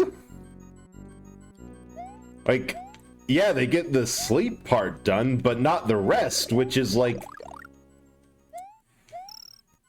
It's a bit like fixing the leak in your piping by blowing up the local water main.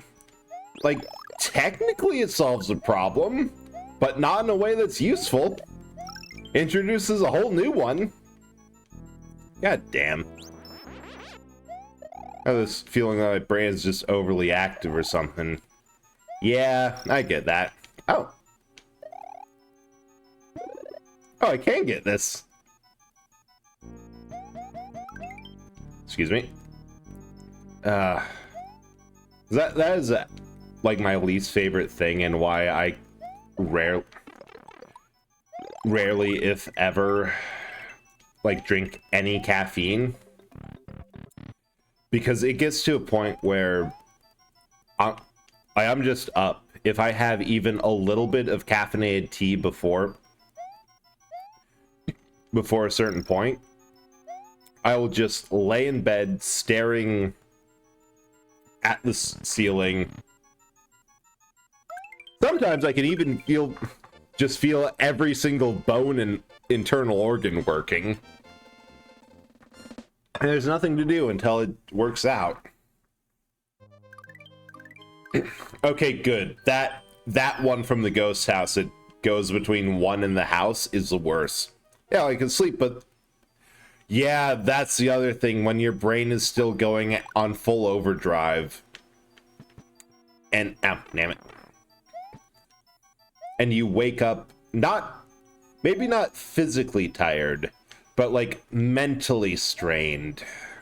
I've had that a couple times with just horrible like dreams and nightmares that just stressed me the fuck out while I was asleep, and I woke up like I feel like I have already used every single emotion I had for this week at once. There's not really a good way to deal with that, because like you tried the usual solution and it didn't fucking work.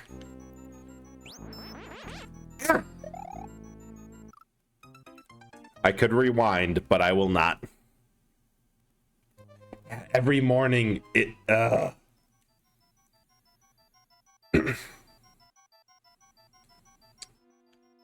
just and that is not the type of tired that like caffeine or energy drinks solve.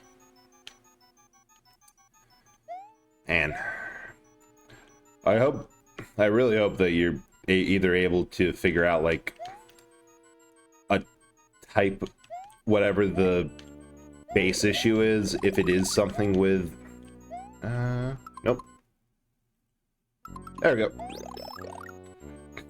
or like get meds that doctors suggest, sleep meds if it doesn't fix the issues, just antidepressants. Not, yeah, I can see the logic behind that, of antidepressants being logically the next step, but I can also see that if you're not comfortable, then like full agree, don't take meds that you're not comfortable taking.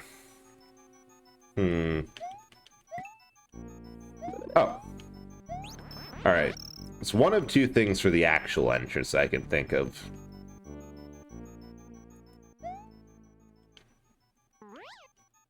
Nope. It's not something to fly to.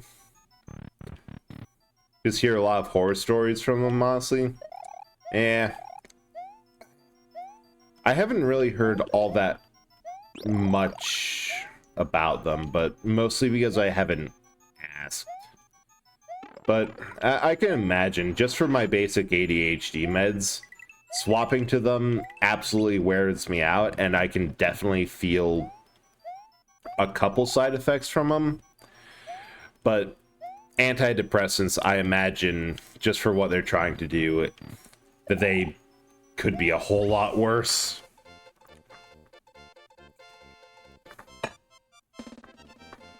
And for sure, like, the first thing is that if you're not comfortable taking something, then don't take it. Okay, so we got secrets from one ghost house. That one, the water world. Just unlocked the bottom. But... ah, yes, this one. That's good to hear. Like, a doctor that respects your choices. Ha! Get stomped on, you fool. That is, by and large, the first... like, the first thing that you need. Just for freaking anything. Oh, good, we got the secret first. That's my lamp, not my water bottle. Almost knocked that over. to the one Force of Illusion stage that isn't double. Yeah, it's so tiring to deal with doctors whose only solution is, well, what if we try this thing that gets me more kickbacks, or no, you're obviously wrong about this. Like, yeah, it might technically be, by the case study you're following, the correct thing to do in my case, but also you're not the one who has to fucking live with all this. And it's just frustrating. Oh, hell yeah, I got the cloud. It's practically the same as flying over the stage, but slower. Fortunately, I've been lucky that, like, I've had good doctor and they haven't been too pressuring for anything that I've had to do. But that was a massive worry of just getting one that did not care what I've had to think. It's actually been a reason why I've been putting off, like, finding a therapist, because I've heard so many horrifying stories of therapists who just do not give a fuck. The only thing my doctor did improve was me making heart.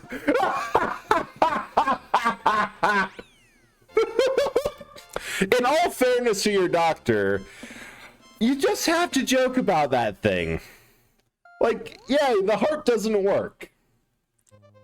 It's a horrifying thing and something to take seriously. But after a certain point, you kind of have to admit, it's funny. Heart problems are funniest to the people who have them. Because while most people around me have acknowledged that, like, just in general, humor is my go-to coping mechanism, I have made quite a few jokes to everything. So this is terrible news.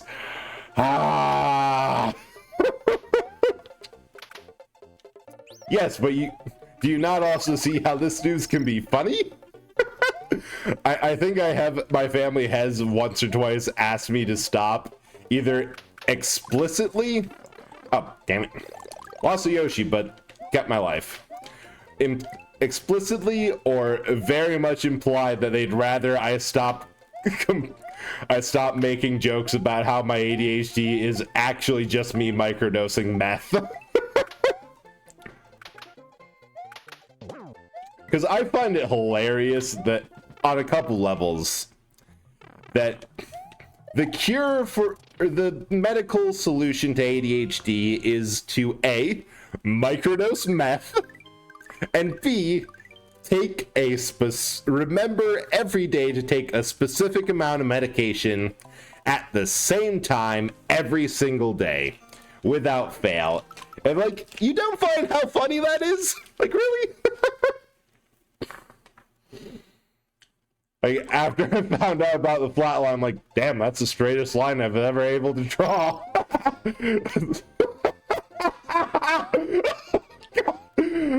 Oh, God. On one hand, yeah, that is horrifying black humor. On the other hand...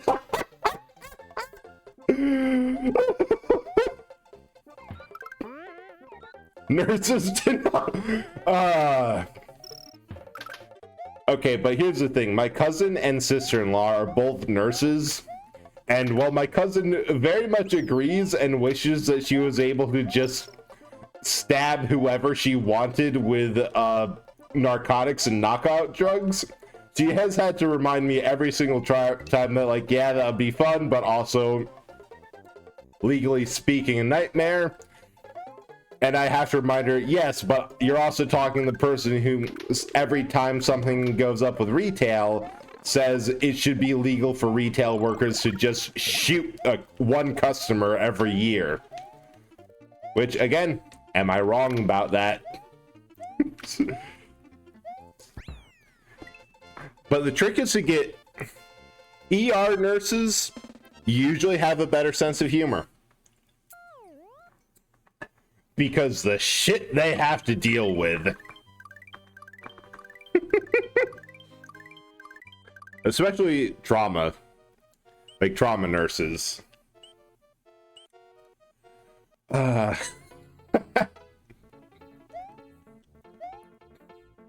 god, I love this level so much for one specific trick. After a while, it's going to seem like this is a very long level and we're actually going really fast through it.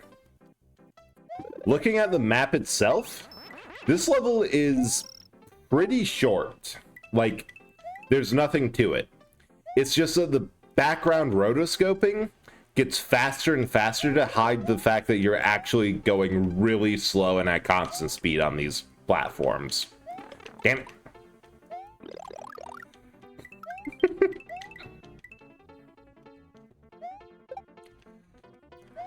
But anyways, this is all just case in point that the funniest jokes always come from the people who have to deal with the shittiest situations. They're the only people who I'll accept that sort of humor from. Mostly because it's just freaking better. 27. Oh no, I forgot you can ride it over and get 3 1-ups that are just sitting there. I say as I get the bonus game anyway. So... yeah. Not quite. Oh god, that was garbage. My family was like, Ace, you technically died. And just cried, oh, this must be I'm really getting the whole living thing.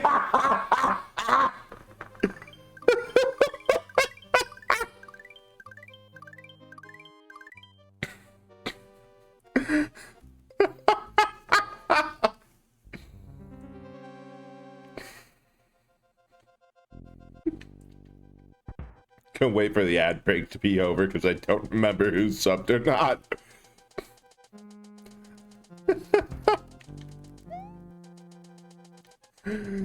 Oh, Ace, that is hilarious. I laughed all through the ad break. Oh, right, you have turbo. I completely forgot. No, yeah, you're really good. You really got living. Like, had a little hiccup there, but you got it back under control. Ah, damn it. Forgot about that saw blade.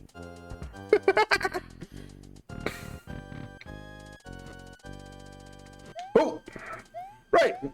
Welcome to the section of the game that is really getting nasty. This is the other thing I really hope for from Wonder. That they will give the meanest, hardest levels they can while still being fair. Funny things that get brought up in VC amongst friends.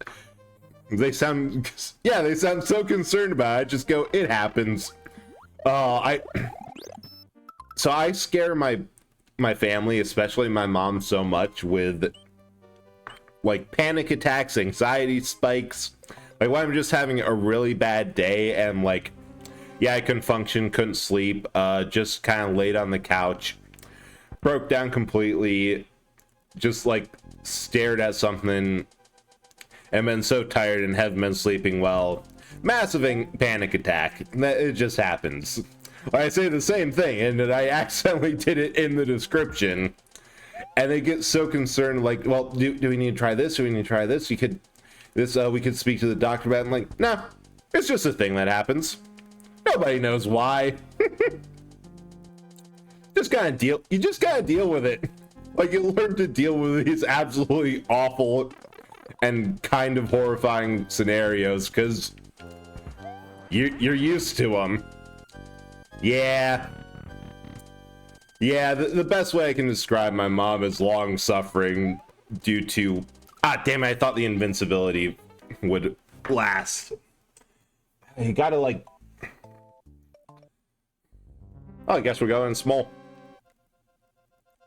I think you gotta, like, get timing I probably should have floated down there. But she does mean well, and it just so happens that I'm really desensitized to all the shit that goes on with my head.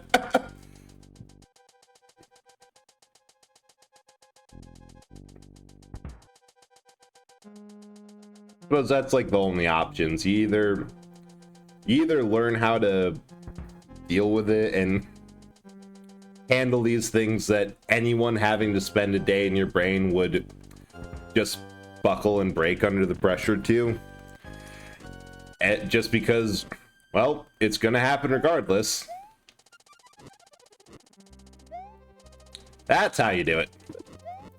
Man, I'm actually going to have to remember how to play this video game. Because it gets mean in the back end. But it's mean in like a hurt me harder please way, like Dark Souls. You know, the news recently, me having panic attack and being unwell, just ended up going downstairs to family within a week with a weak thumbs up, but the most exhausting expression ever that makes it look like I've been through hell and back. Yeah.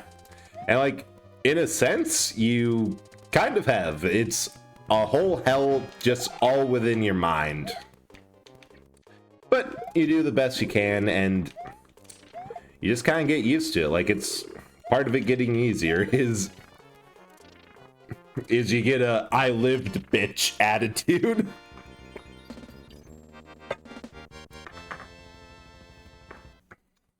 You know, I was expecting this to be like 2 or 3 streams. If we get all the way to Bowser's Castle in 1, and I'm here for the I died. I died, bitch, and I came back. It's a rare title to live to have. Yeah. Can literally say, died once, got better. Didn't take. Gonna have to try harder next time. A lot harder. Like, all fairness, you do just casually come into a street and watch a stream for entertainment with hosted by something that could literally kill you. So, good for you, you're kind of insane. Oh, fuck that. This isn't supposed to happen every time. I'm pretty sure it's just sometimes that fireball gets brought along for the ride. Because, yeah, you need that extra little bit. And I am going to fully admit to dying here once or twice because... Okay, that is not the secret. There's one that you can ride all the way down. That hole is not it. It's really funny. That one down to 8. Yeah, it's a good thing you have 9 lives. You have 8 more. You may as well use them for something fun. Make everyone count for a story.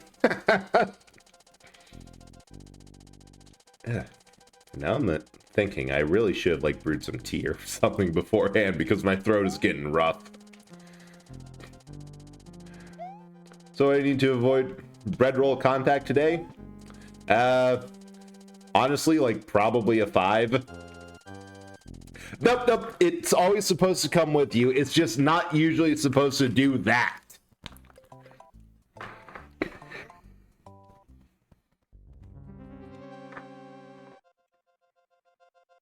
I'm just gonna use a mushroom. Right. Here, let's roll like 1d20. Oh, hey, I rolled a 5. I don't know what, but it's a low roll. Maybe the... Oh, yeah, you're fine. Like... Actually, that's so good.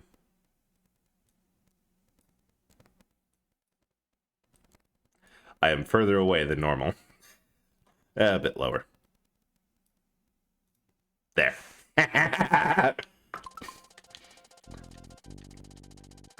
You have actively repulsed the bread.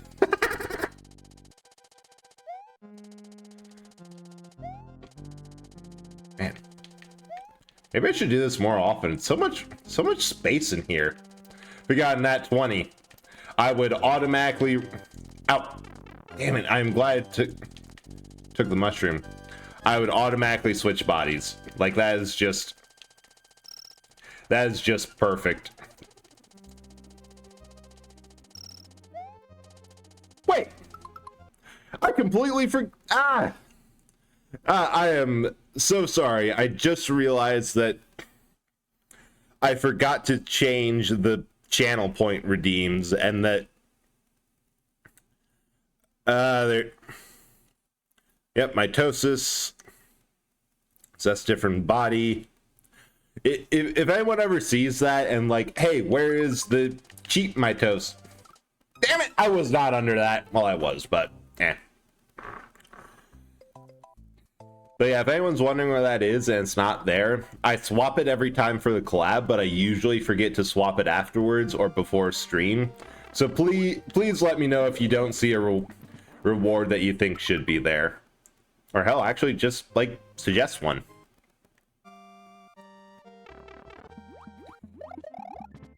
There we go.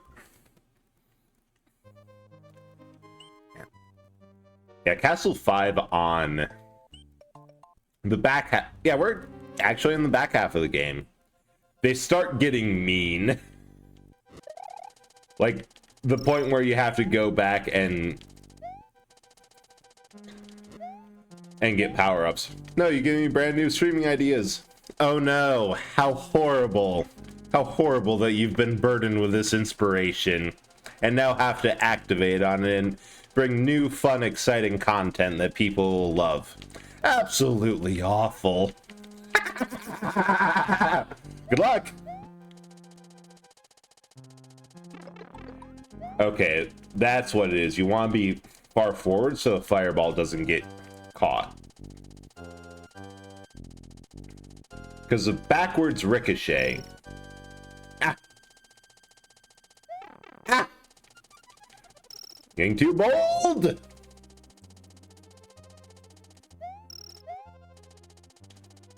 Need to be less bold. 1d20 roll, but depending on what you land on, something... Ooh. Oh.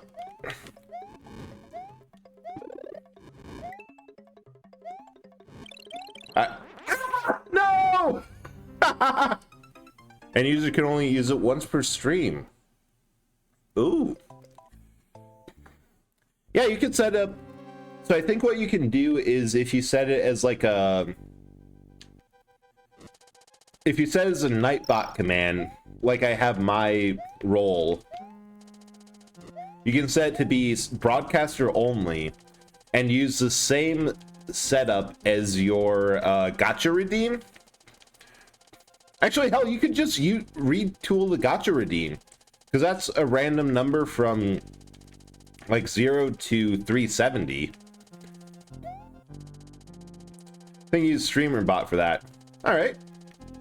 I mean, still, you have the base in, because it's essentially a single pull on the gacha, but set the redeem to be redeemable only once per stream, like a first redeem or my third redeem, where it can be redeemed 3 times, but an individual can only redeem it once. Which that should... We're gonna do something smart.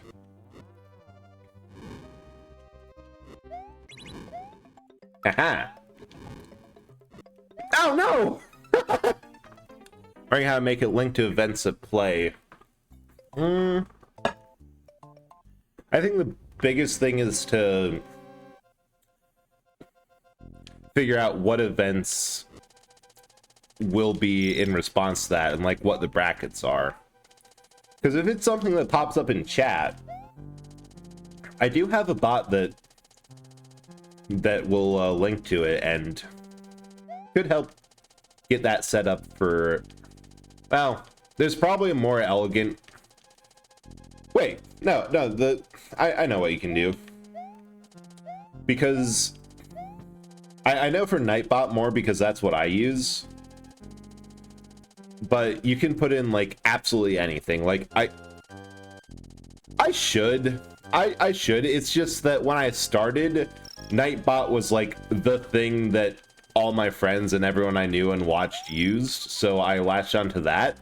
And then my big solution wasn't go look at all the massive amount of other bots that are on the market. No, my solution was learn how to make my own bot and use that for literally everything else. Which, God, that was awful. Okay, we're getting a cape again. Which, in all fairness, has been working pretty great.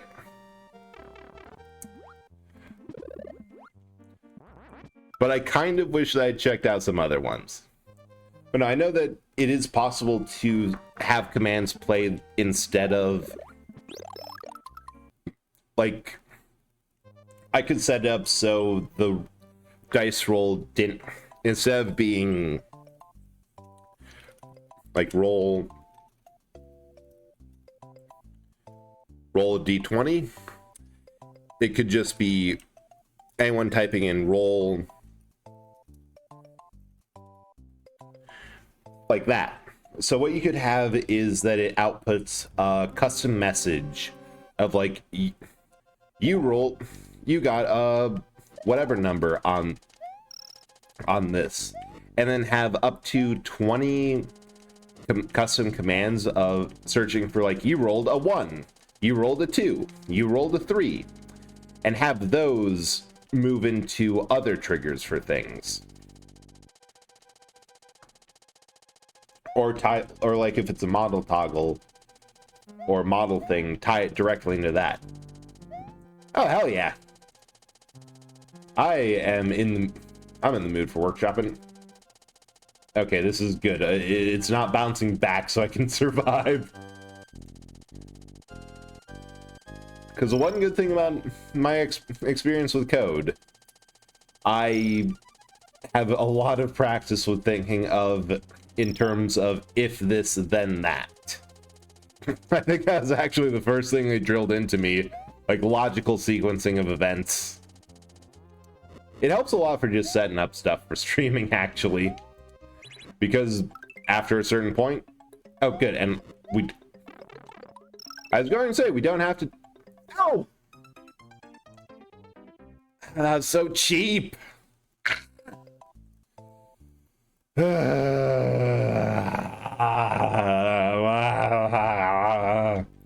I'm refusing to use the rewind function. Just completely. Fucking hell, if I'm going to have to, like, just shut up and focus in on this.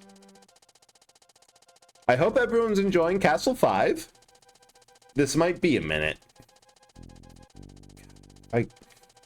I know this boss, if I can get past just this section, it's not that big of an issue.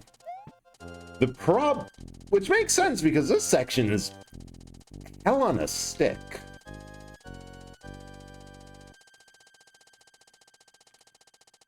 Okay. This bit I have down.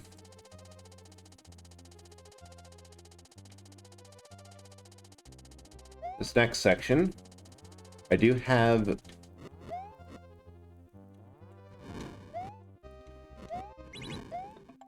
pretty much a guaranteed life.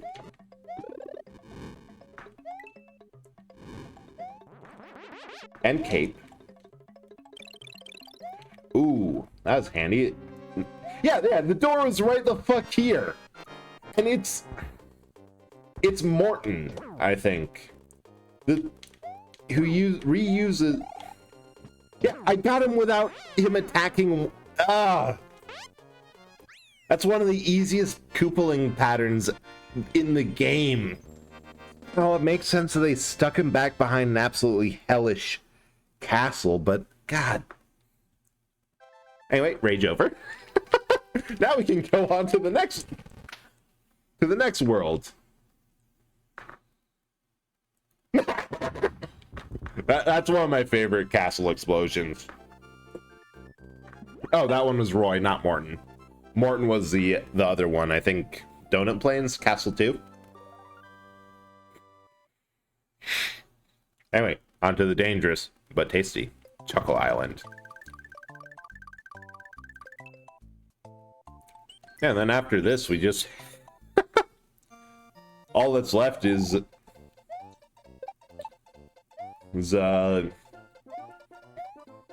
Bowser's World, which is not merely all that's left. Ah!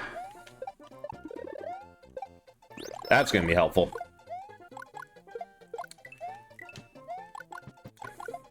A couple more annoying levels, but afterwards, it gets a bit easier.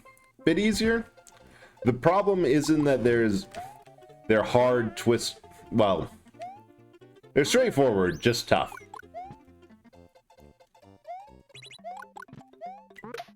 Oh! How did I get hurt in all that? One block gap. Damn it.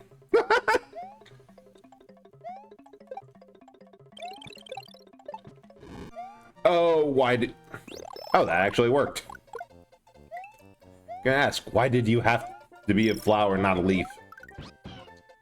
Huh. We'll see how you like it in me now. Now I have a dinosaur. Ah, my dinosaur.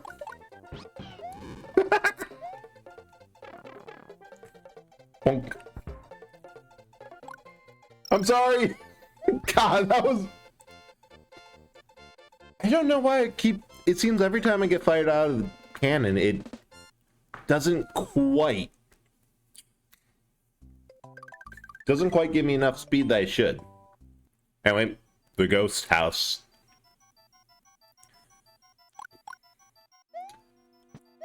But first, because I'm curious, I'm checking the weather again. Because it is 9 p.m. for me. Okay, it's down to 87. Feels like 92. I don't know why, but I have just been a little bit obsessed with watching the weather. Ah, damn it.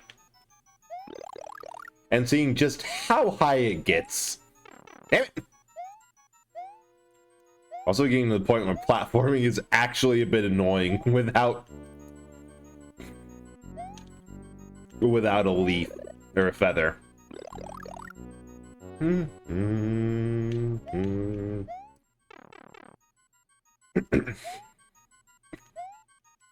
Especially because this Lakitu up here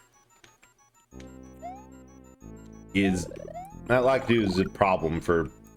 All these ghost houses have set pieces where the whole gimmick is restricting how much you can jump without getting hurt.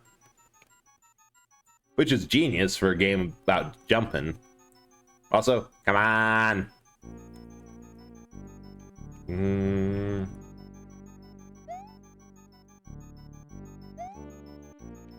Thank you! I'm pretty sure there's no secret here. It's hard to tell with the ghost house, because sometimes they have a lot. Other times they're just one and done. Nope. There's like no other path.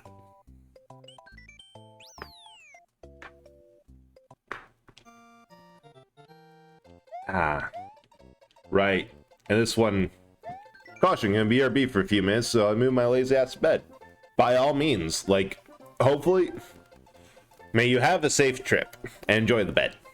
Yeah, here the coins you collect or the time remaining can change your progress. Can you find the special goal? So depending on what you collect and how much time is left, you get like one of several options, and one of them is the secret exit. Okay, this one's okay to deal with. Ain't the secret, but Damn it. Walked right into that. But it's okay. It's by far not the worst. Oh, hey! I was just talking about this.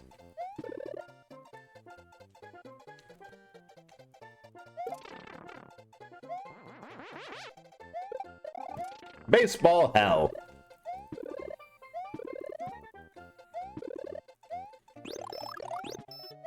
Oh, wait! This actually is a secret! I was so concerned that I was going to have to do that over and over and over again.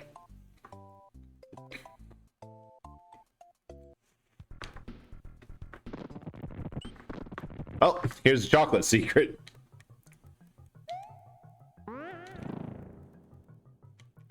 Which is a pain, but not as much of a pain as it could be. Oh, hey, Sam.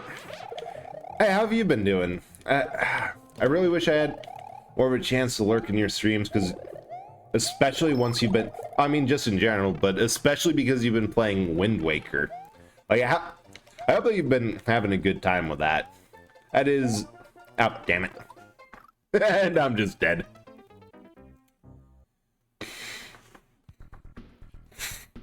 Yeah, I am missing out. Like, I will not argue with that. I fucking...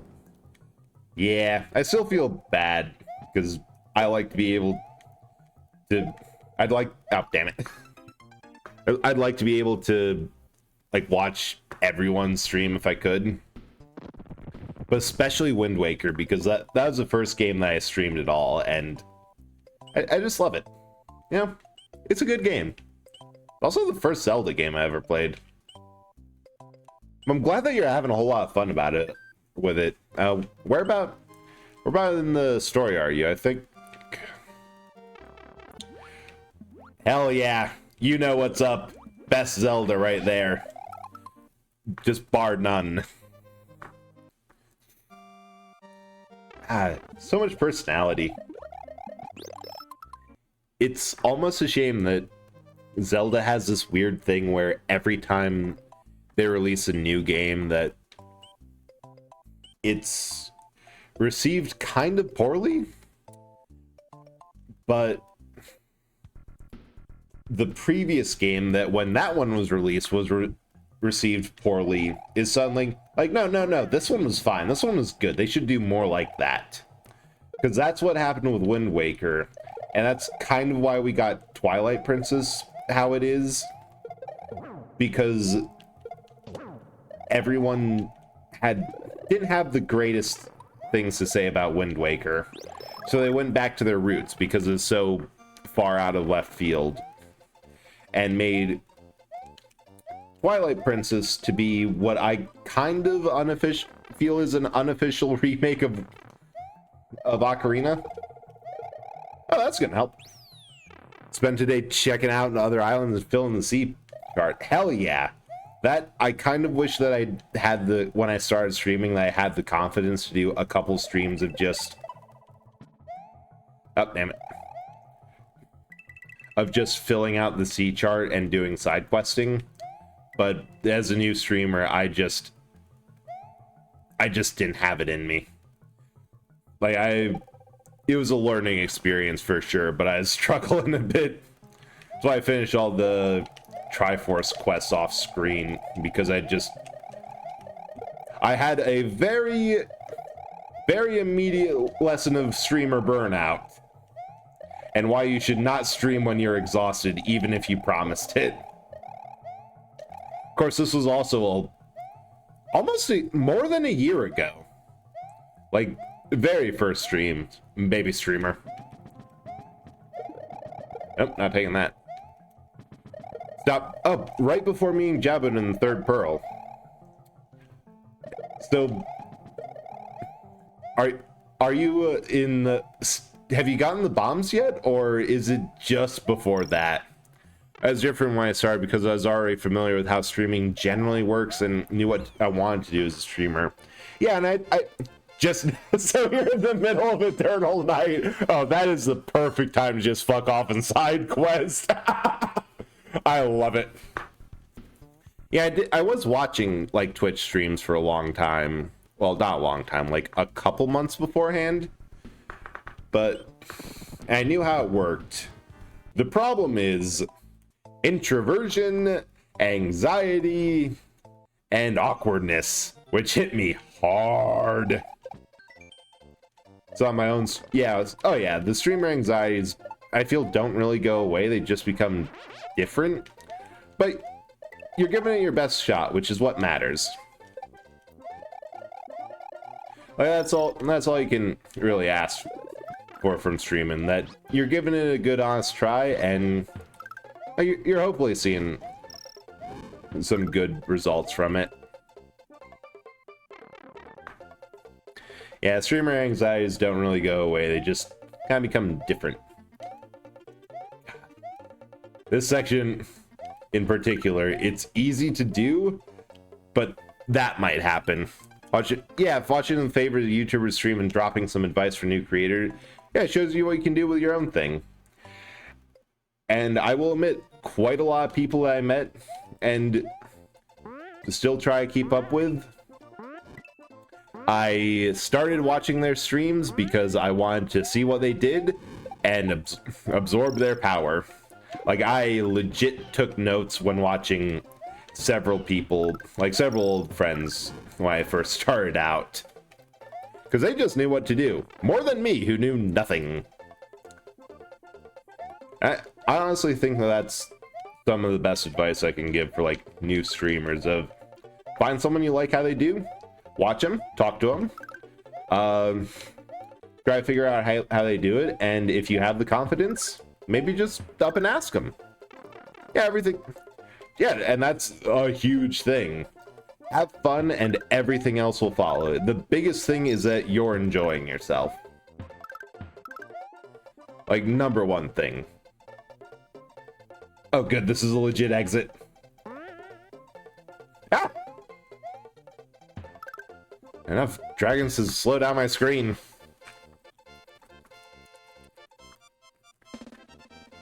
So for stream, I let my ADHD drive. Yeah, here's the funny thing. Letting myself just get whipped around by my ADHD with no rhyme or reason, that wasn't the thing I did at first. That's what I learned to let happen. I thought I used to have a plan. Now I might just stop in the middle of a sentence and say, well, I don't know what the fuck was up with that, but that happened. Anyway. Whatever happens, happens, and if you don't like it, it's your fault for being here. I did not have a plan for where I was going with that jump. I just full-on jump it and expected there to be something underneath. And I am so glad there was.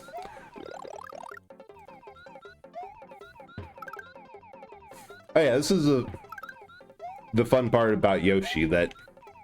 Oh no! That was the wrong button! I meant to spit out the shell and get a fresh one before it disappeared, not drop Yoshi! I'm sorry! Oh, thank God you're alive. But every shell does a different thing. Like, red shells spit fire, green shells do nothing, which is a unique attribute. Don't let anyone tell you otherwise. I think it's, yeah, blue shells do wings and orange ones do... Aha! Will give your jumps gravity.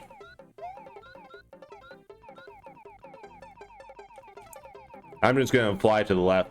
Back, phone is broken. What are we talking about? Letting the ADHD take you. And also what Yoshi... Oh no, I forgot there's one-ups on the other side. Left? Oh, actually, yeah. You can... For these levels where you can fly over one goal, you can also evidently fly over the other one. Oh, dang, I needed the action. That was a legit goal. Alright, try two. You went right. I don't know.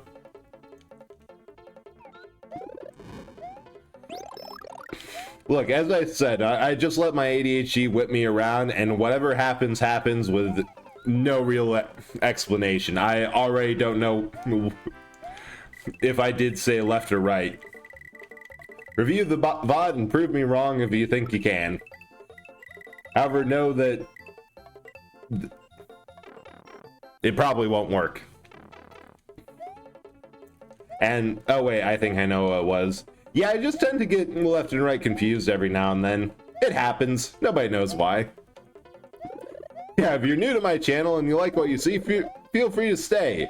If you don't, well, it was a nice run.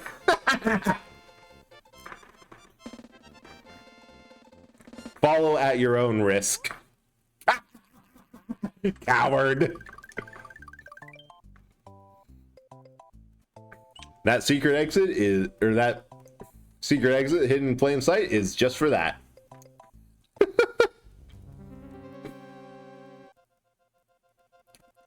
Oh, right. This one is so mean and full of tar.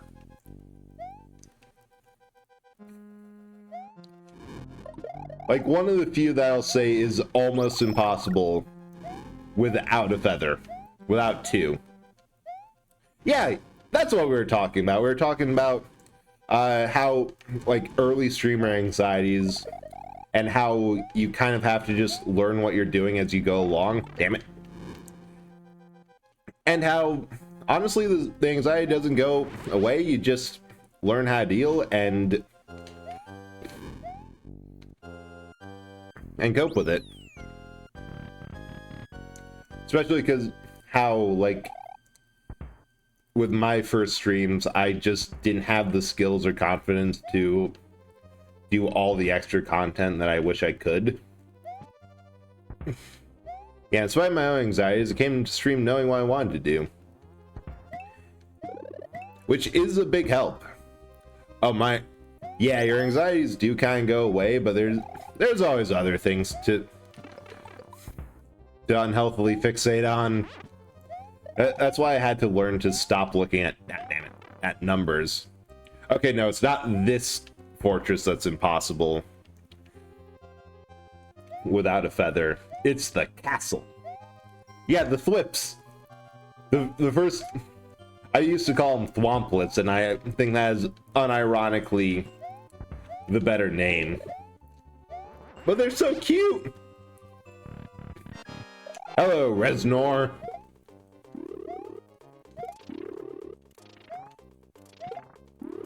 Yeah, numbers are just blah, stinky, useless things.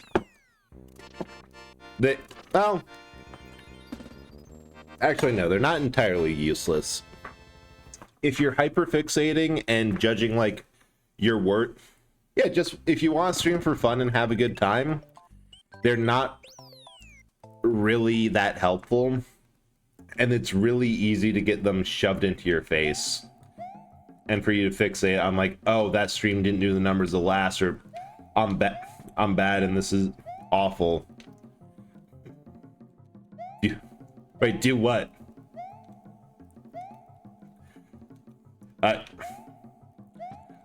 With you, it could be anything from trying the next castle without a feather, or just anything else. But there's one thing is that if you're trying to grow and want to see, okay, how did that go? I'm expecting this. Did it meet, or was there things I thought this could have gone wrong or this went a bit wrong, could have been better, and I want to check like that. Oh wow, that level is short. I found it useful for analytics to like either confirm, like when I get off of a stream and think that was awful, to confirm no, people stuck around, people watched it, it wasn't horrible. I felt that it should have been 0 people watching on average, but there were more than that. Like that. Ah! I survived. Don't know how, but I did. But yeah, like Sayo said, I have fun playing games. I wanted to share it with people and make something neat out of it. I went in for a similar reason. I really love all these old retro games, but I also know that it's hard to get like access to some of them. Like some things don't have a port, don't have a copy, or you just wouldn't think that this is a good game to play. And I kind of wanted to document and archive all the stuff that I had like on the original hardware and just play it and share it with people. So I learned my one constant viewer was me. I watched my stream on my iPad and so that is an amazing tip for people trying to get affiliate, because if it counts you, if you can count yourself as a viewer, then I am full on of the opinion that you should do whatever you want for or however you can get to affiliate is valid. Because the way I got to it, I had like an unprecedentedly large stream at the time of like 8 average viewers, which was just blew me away. Then I took a break for a week, streamed enough times that I got like the time requirements, and squeaked by with like a average of 3 and an average of 2, like just enough that the average of 8 bumped it up. But it goes to 1 when I switched it on my monitor. Okay, yeah. 8% sure it's only 0 when I don't. That's still sad to hear. But I mean, the important thing is the fun. Started streaming out of spite, and it's been going wonderfully. Like Ace and Saya, both of your streams, I honestly love whenever I get the chance to come in, and I'm going to die because I went too greedy. Yeah, the only problem is that, yeah, pancaked. It happens a lot with this in particular. Like the back end, I think I've almost spent more time on in the past than the front end with everything. You just gotta be fast, know where safe spots are, and take advantage of them. But yeah, no, the bad thing about working a 9-to-5 job is it's hard to watch friends, because especially if they stream in the middle of my work day, because sometimes I just can't. Like, I just have to get stuff done. There we go, nothing to it. Then my voice is too icky and be boring, so I started streaming. Wow, those people are they just have bad taste. Oh, damn it. Your voice. The Koopa Kids. Wendy in particular. And then that will be the Koopa Kid, because we only have Ludwig left. Ah. I'm just going to hide in my corner. Yes! Ha ha ha! But yeah, no. Ace, all of your accomplishments through streaming just shows that they were horrible judges of voice. Yeah, things get close in this game. Especially the further on you get. Oh yeah, you just get out, wipe.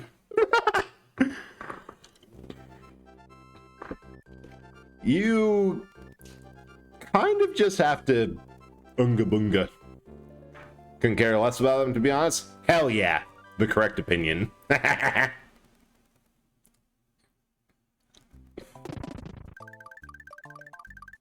All right, I'm going to be completely honest. I did not expect to get to the ghost ship in this stream. I kind of expected that things would peter off and like take time, and we'd get to Forest of Illusion, maybe? Pro gamer? No, more like this has been burned into my mind through repetition. I forgot that my voice annoys. Yeah, if my voice annoys you, it's your problem. There are other options, and you can go watch them. There's something literally for everyone. I wish I had a frog suit. But no, I both remembered, but thought it took more time, that me and my brother have just like 2 players in a casual Saturday afternoon 100%ed this game before. So I'm not too surprised that my tendencies of not having any friends in high school have reared its head and I'm just blazing through this. Yeah, I love this section. Here's a star, a whole lot of enemies, a couple power-ups. Go wild. Ah, I kind of wanted to hit that. Because I think that was another star. And I would have liked it for that. Oh, I love... That reminds me, so the course clear for this one, it's at Jewel with the question mark.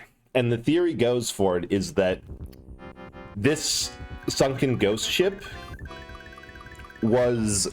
In Super Mario Bros. 3, you have the flying ship levels, or the castle, well, the airships as a level type, which ends with you fighting a Koopaling. But there's also the castle levels with, I forget what they're called, but like they only appeared there, and they're like the big Koopa things that'll charge at you with their arms flailing. I think it's a like Bang Bang or something. I don't know. I have that sort of repetitive name. And the theory is that the ghost ship is... Oh, that was close.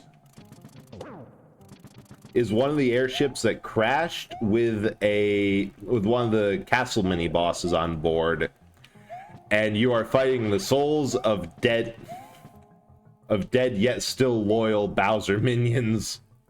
Ooh, I really want that up there. Ooh, that's a rare one. That the ability to encounter the ghost ship before it's strictly plot relative. That I remember the same thing of just before I knew that what you needed to do with the ghost ship, of finding it and being both confused and a little freaked out as a kid, because yeah, there's just a whole ass ghost ship out there. I'm not there. And until other stuff happens, it just, well, it's not rare for me because I tend to be. I looked away, and when at chat, and when I came back, that just happened. Don't worry about it. Eldritch Horror stuff. Move along. Tend to be finding out the right time and places. That's pretty cool skill. Actually, I'd argue I didn't break the game, because we are still playing. We did not have to completely reboot and rewind. Huh. I'm okay with that. Not okay with almost getting mold.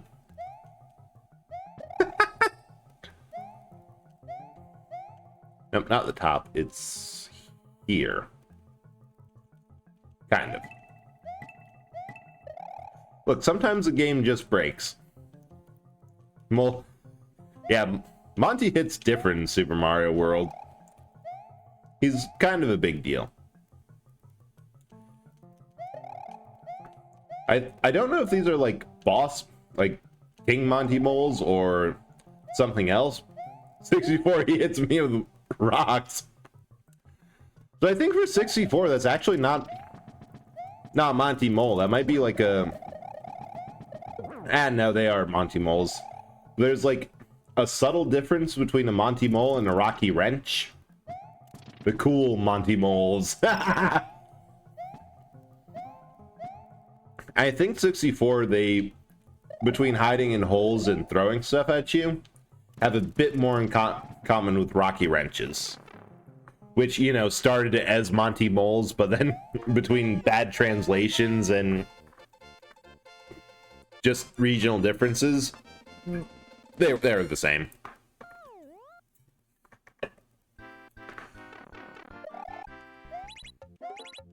Ooh, almost. Nope. Garbage. Man. Hang on, just a sec.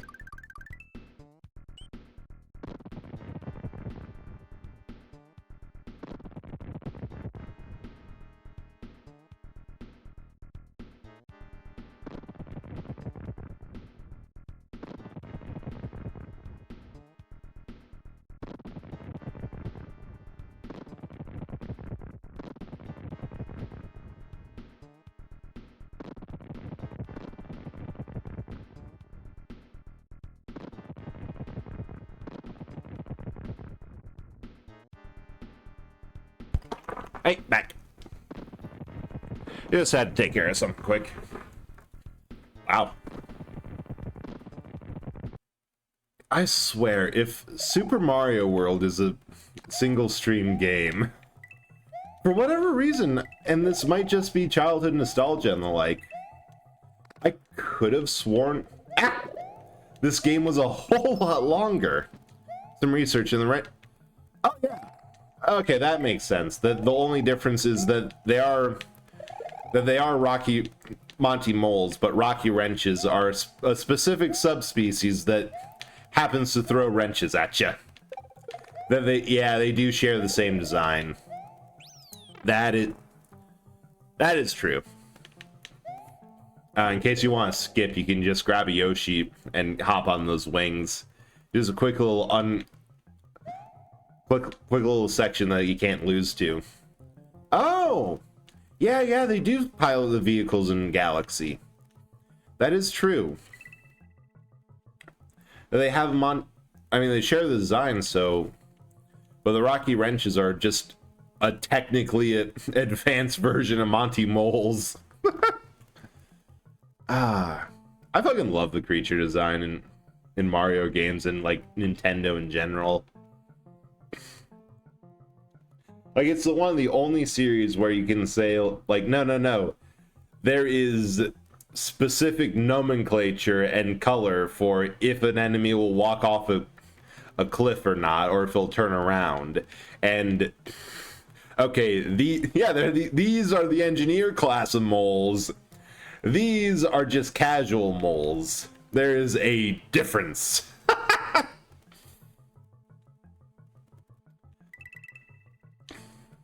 Nope, almost got me. This is like pixel perfect through this section. No wonder they gave you a skip. Rocky wrenches are Monty moles that went to college. If they're red, they're well trained and bred. If they're green, they're not very mean. Yes, that is as a device that will never steer you wrong.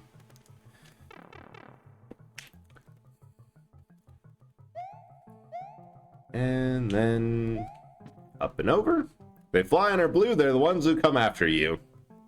The notes also with like the name that at least in Japanese, there's like Goombas are Karibo. Like there's let me find the post because now I'm curious. From Super Mario Broth. It just had it recently. Yeah, Curry walks off of ledges, Kaki turns on ledges, Bo dies when stomped, Bon flips when stopped. So a regular Goomba is a Curry Bo. It walks off ledges and dies when stomped. The Goombas in this game are Curry Bon, flips when stomped, also called a Galoomba. And then there's a Goombrat, which is a Kakibo. So there should be the rare Goombud, or Gloombrat instead of the Goombud that won't die when stomped and doesn't walk on off of ledges. Yeah, Bowser's originally Koopa, still is subspecies of subspecies of subspecies. The taxonomic tree of the Mushroom Kingdom is, largely speaking, a confusing, great branching mess of families so widespread that they might have actually just speciated.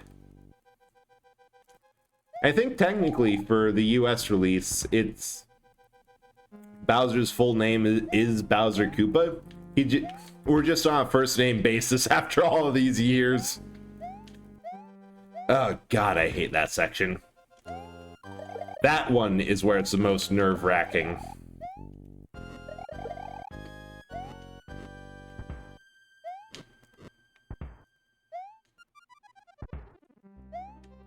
How have I...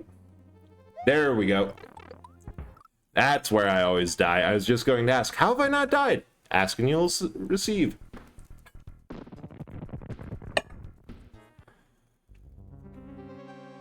Valley Fortress is the one that I was thinking of.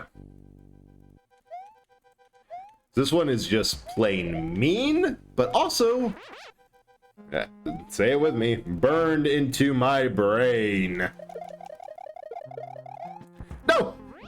Oh, why haven't I died? If you look into clips, there is... God, I'm going to have to message Butterfly and tell her that happened again, because when I was playing Risk of Rain 2 with her, I said basically the same thing, and the same thing happened. You can feel a compilation of all of this shit. Now you just have to go through this section with good timing. Said good timing, not whatever the fuck that was. No hesitation. And generally speaking, no self-preservation instincts.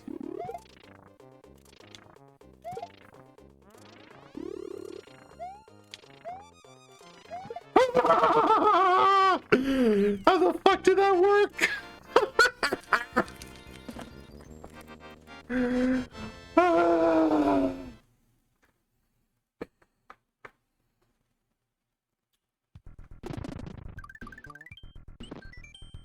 Hey, wanna fight Bowser tonight? Oh my god. Alright. And now we haul up to the front door, because I'll be damned if I don't show off the entirety of this game.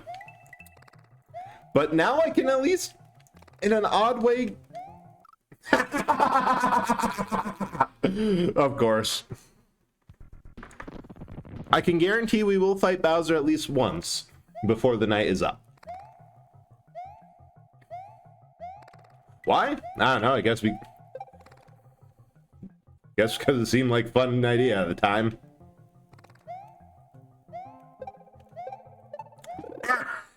You jerk. You rainbow shell jerk. I should do more spin jumping. You can do some amazingly stupid... Oh! You can destroy a Koopa with spin jump. I forgot about that. Not that one, though. Okay, now I'm just messing around. Gotta actually have to try for once.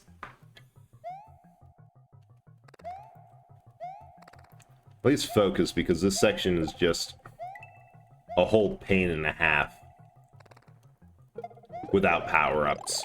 Like, the moment you get Mushroom, you get a little bit of breathing room, and it's just, everything falls into place. You don't feel near as naked, you know? Ah, damn it. Almost.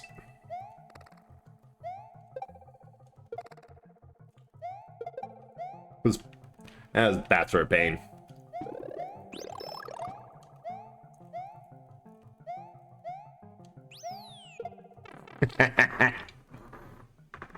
Now, fun little secret. There is a question mark block up there. So you don't have to go through this without at least a mushroom. Granted, you still can if you want to, and like pain, but it's not required.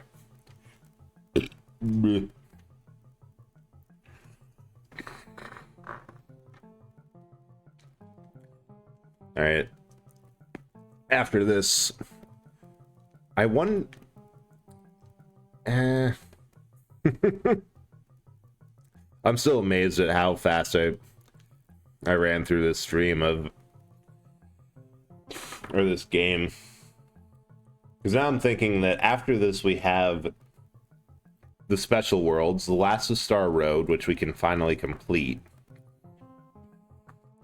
We got literally everything else. And the funny thing is that unlike Super Mario Bros. 3, this is not a game that was designed to be done in one sitting. Like, there is level skips and other tricks. Oh, right, I do have to. I forgot how the pattern there goes. And so much you can do to... Wait. No, that's a... I literally just did this, and I forgot how this goes. I mean, smart enough to realize it, but... nerve-wracking. Every time.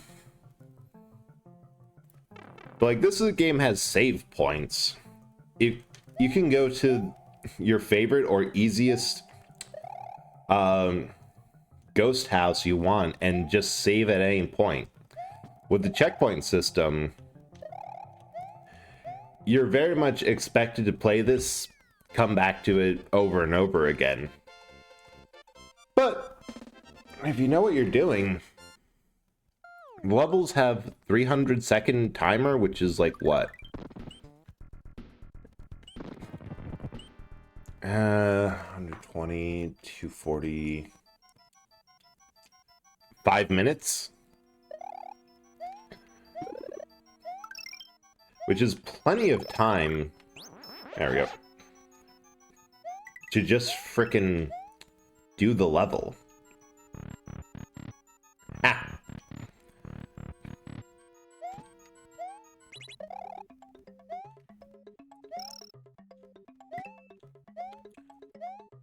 Oh, I remember the trick here. You have to book it! Welcome back from the ad break. Playing Silent Hill... Oh, damn it, I used that too soon. Silent Hill 2, by the way, it's neat to remember, it still stresses you out. That's the hallmark of a great horror game.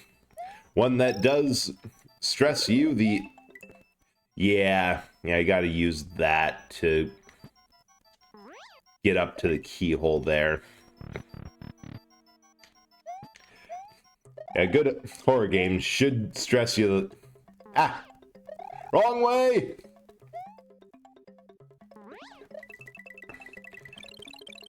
Because I just... Name it. Oh! The legit exit. Well then, we're going back in. Because it's a good sign of a horror game that's able to balance audience expectations, tension, and everything else in order to make an experience that you can come back to after years since the last time you played and still be like, yeah, no, this is freaky as hell. And yeah, the lore, like, interesting to read about. And I know people have differing opinions on Kojima, but I know he worked on Silent Hill franchise. And say what you will, the man knows how to write a story. Like, he's a good writer.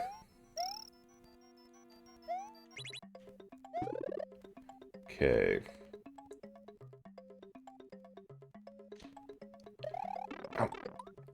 Oh shit.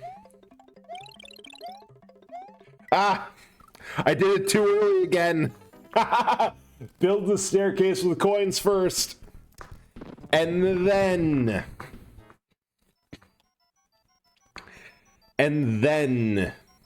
hit the P switch. Concept of a personalized hell based off of your worst life experience and fears and atrocities. The concept alone just works so good for horror. Because it's something that at the end you're wondering, okay, what I was a little too slow. Like, it's psychological and gets you wondering, what the hell would happen to me? Like, it encourages you to do a little bit of self-reflection, which is just, Okay, I don't think there's anything worth grabbing the star for. What do your Silent Hill monsters look like? Yeah, I'm not even sure. Like, there's, off the top of my head, there's just so much shit that could, or the world around, yeah, the world around you look reflected off of you. No! Damn it. So for that string of coins, you're actually controlling it with the same controls as you move Mario. So I had to go up and I accidentally entered a door. God, I'm going to end with 99 lives. God damn. God, there's just so many layers to... Nope. Only get one chance of that. Let's go this way. See what's over here.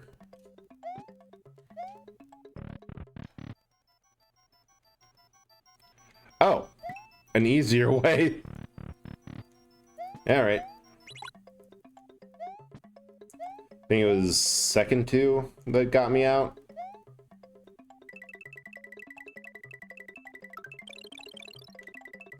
Yep, 99 lives. As it reminds me of, so one of my favorite books is called Roadside Picnic. It's also notable for being the inspiration for Stalker games and Metro.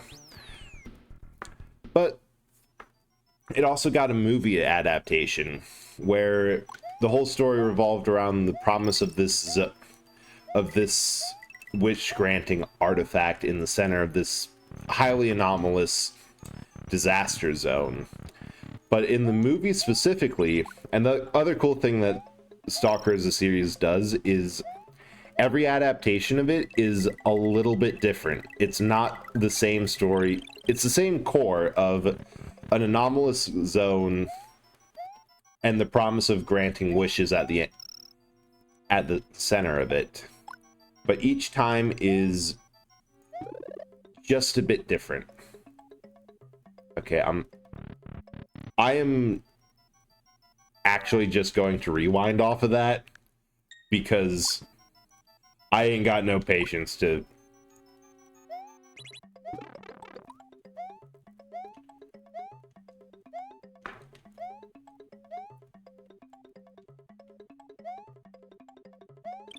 Ah! Okay, that was a lot of dumb decisions. I think actually at this point, because a lot of it is reflex based, that I'm going to call it there and we'll come back to it so we have a little bit more stuff to do next stream.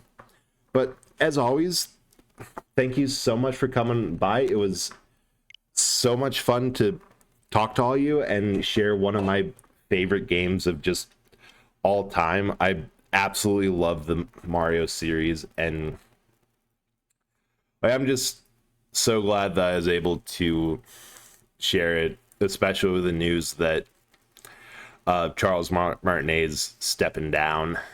But yeah, let's find someone to raid. Okay, seems like we have Chill Art Stream or Mario versus Donkey Kong. Honestly not sure. I'm good. Both sound fun and are with cool people, so wait. Why am I rolling on my desk? I have a command. 1d2. 2. Alright, that is the art stream. I'm going to raid Mythic Duo. They're a stream pair. stream pair between Flare and Umbreon. Right now it's Flare doing some art, some chill chibis, hanging out in the chat, and a cat cam. What's not to love? But yeah, I'll be live actually tomorrow with Final Fantasy 14. We're going to be doing some more stuff, maybe even Crystal Tower raid. So join along if you want to hear me rant about how awful the Crystal Tower and Exodia was in Final Fantasy 3. It's going to be a time. Yeah, thank you all for coming, and see you later. If you want a raid message, I suppose if you have it, spam the new Neo Squid emote. I forgot to make it only sub only. If not, just a standard old... Oh, Dad Bod Bear, I am so sorry. We are actually just raiding out. I was about to hit the last thing, but thank you so much. Before we go, I'm going to cancel that quick to welcome in. And welcome to the Raiders. I'll give you a full-on shout-out. Thank you so much, Dad Bod Bear, for hating me, and I am so sorry about the time, and I hope you had a good productive art stream. For all the last minute raiders, I am Eldritch Horror Bread. I do a whole lot of just retro games, older stuff, variety, basically whatever I want. Just did a stream of Super Mario World, got almost done, was posting. Oh hell yeah, I'll check it out there. And if you like art, we're going in for more art. We're in Mythic Duo, chill duo streamer between Flare and Umbreon. Right now it's Flare streaming just some art that he's doing, some chibis, chill stuff, cat cams. He's got Umbreon by his hand. Thank you for that. If you want to, and if you want to stick around for that, subs use our new Neo Squid emote. Everyone else just do a standard bread raid. But yeah, they're really cool, and again, thank y'all for coming, and thanks for the raid. I really need to turn off raids when I'm getting close to ending. I'm so sorry. I'll see you tomorrow for Final Fantasy 14 and ranting. Wait, there's the raid.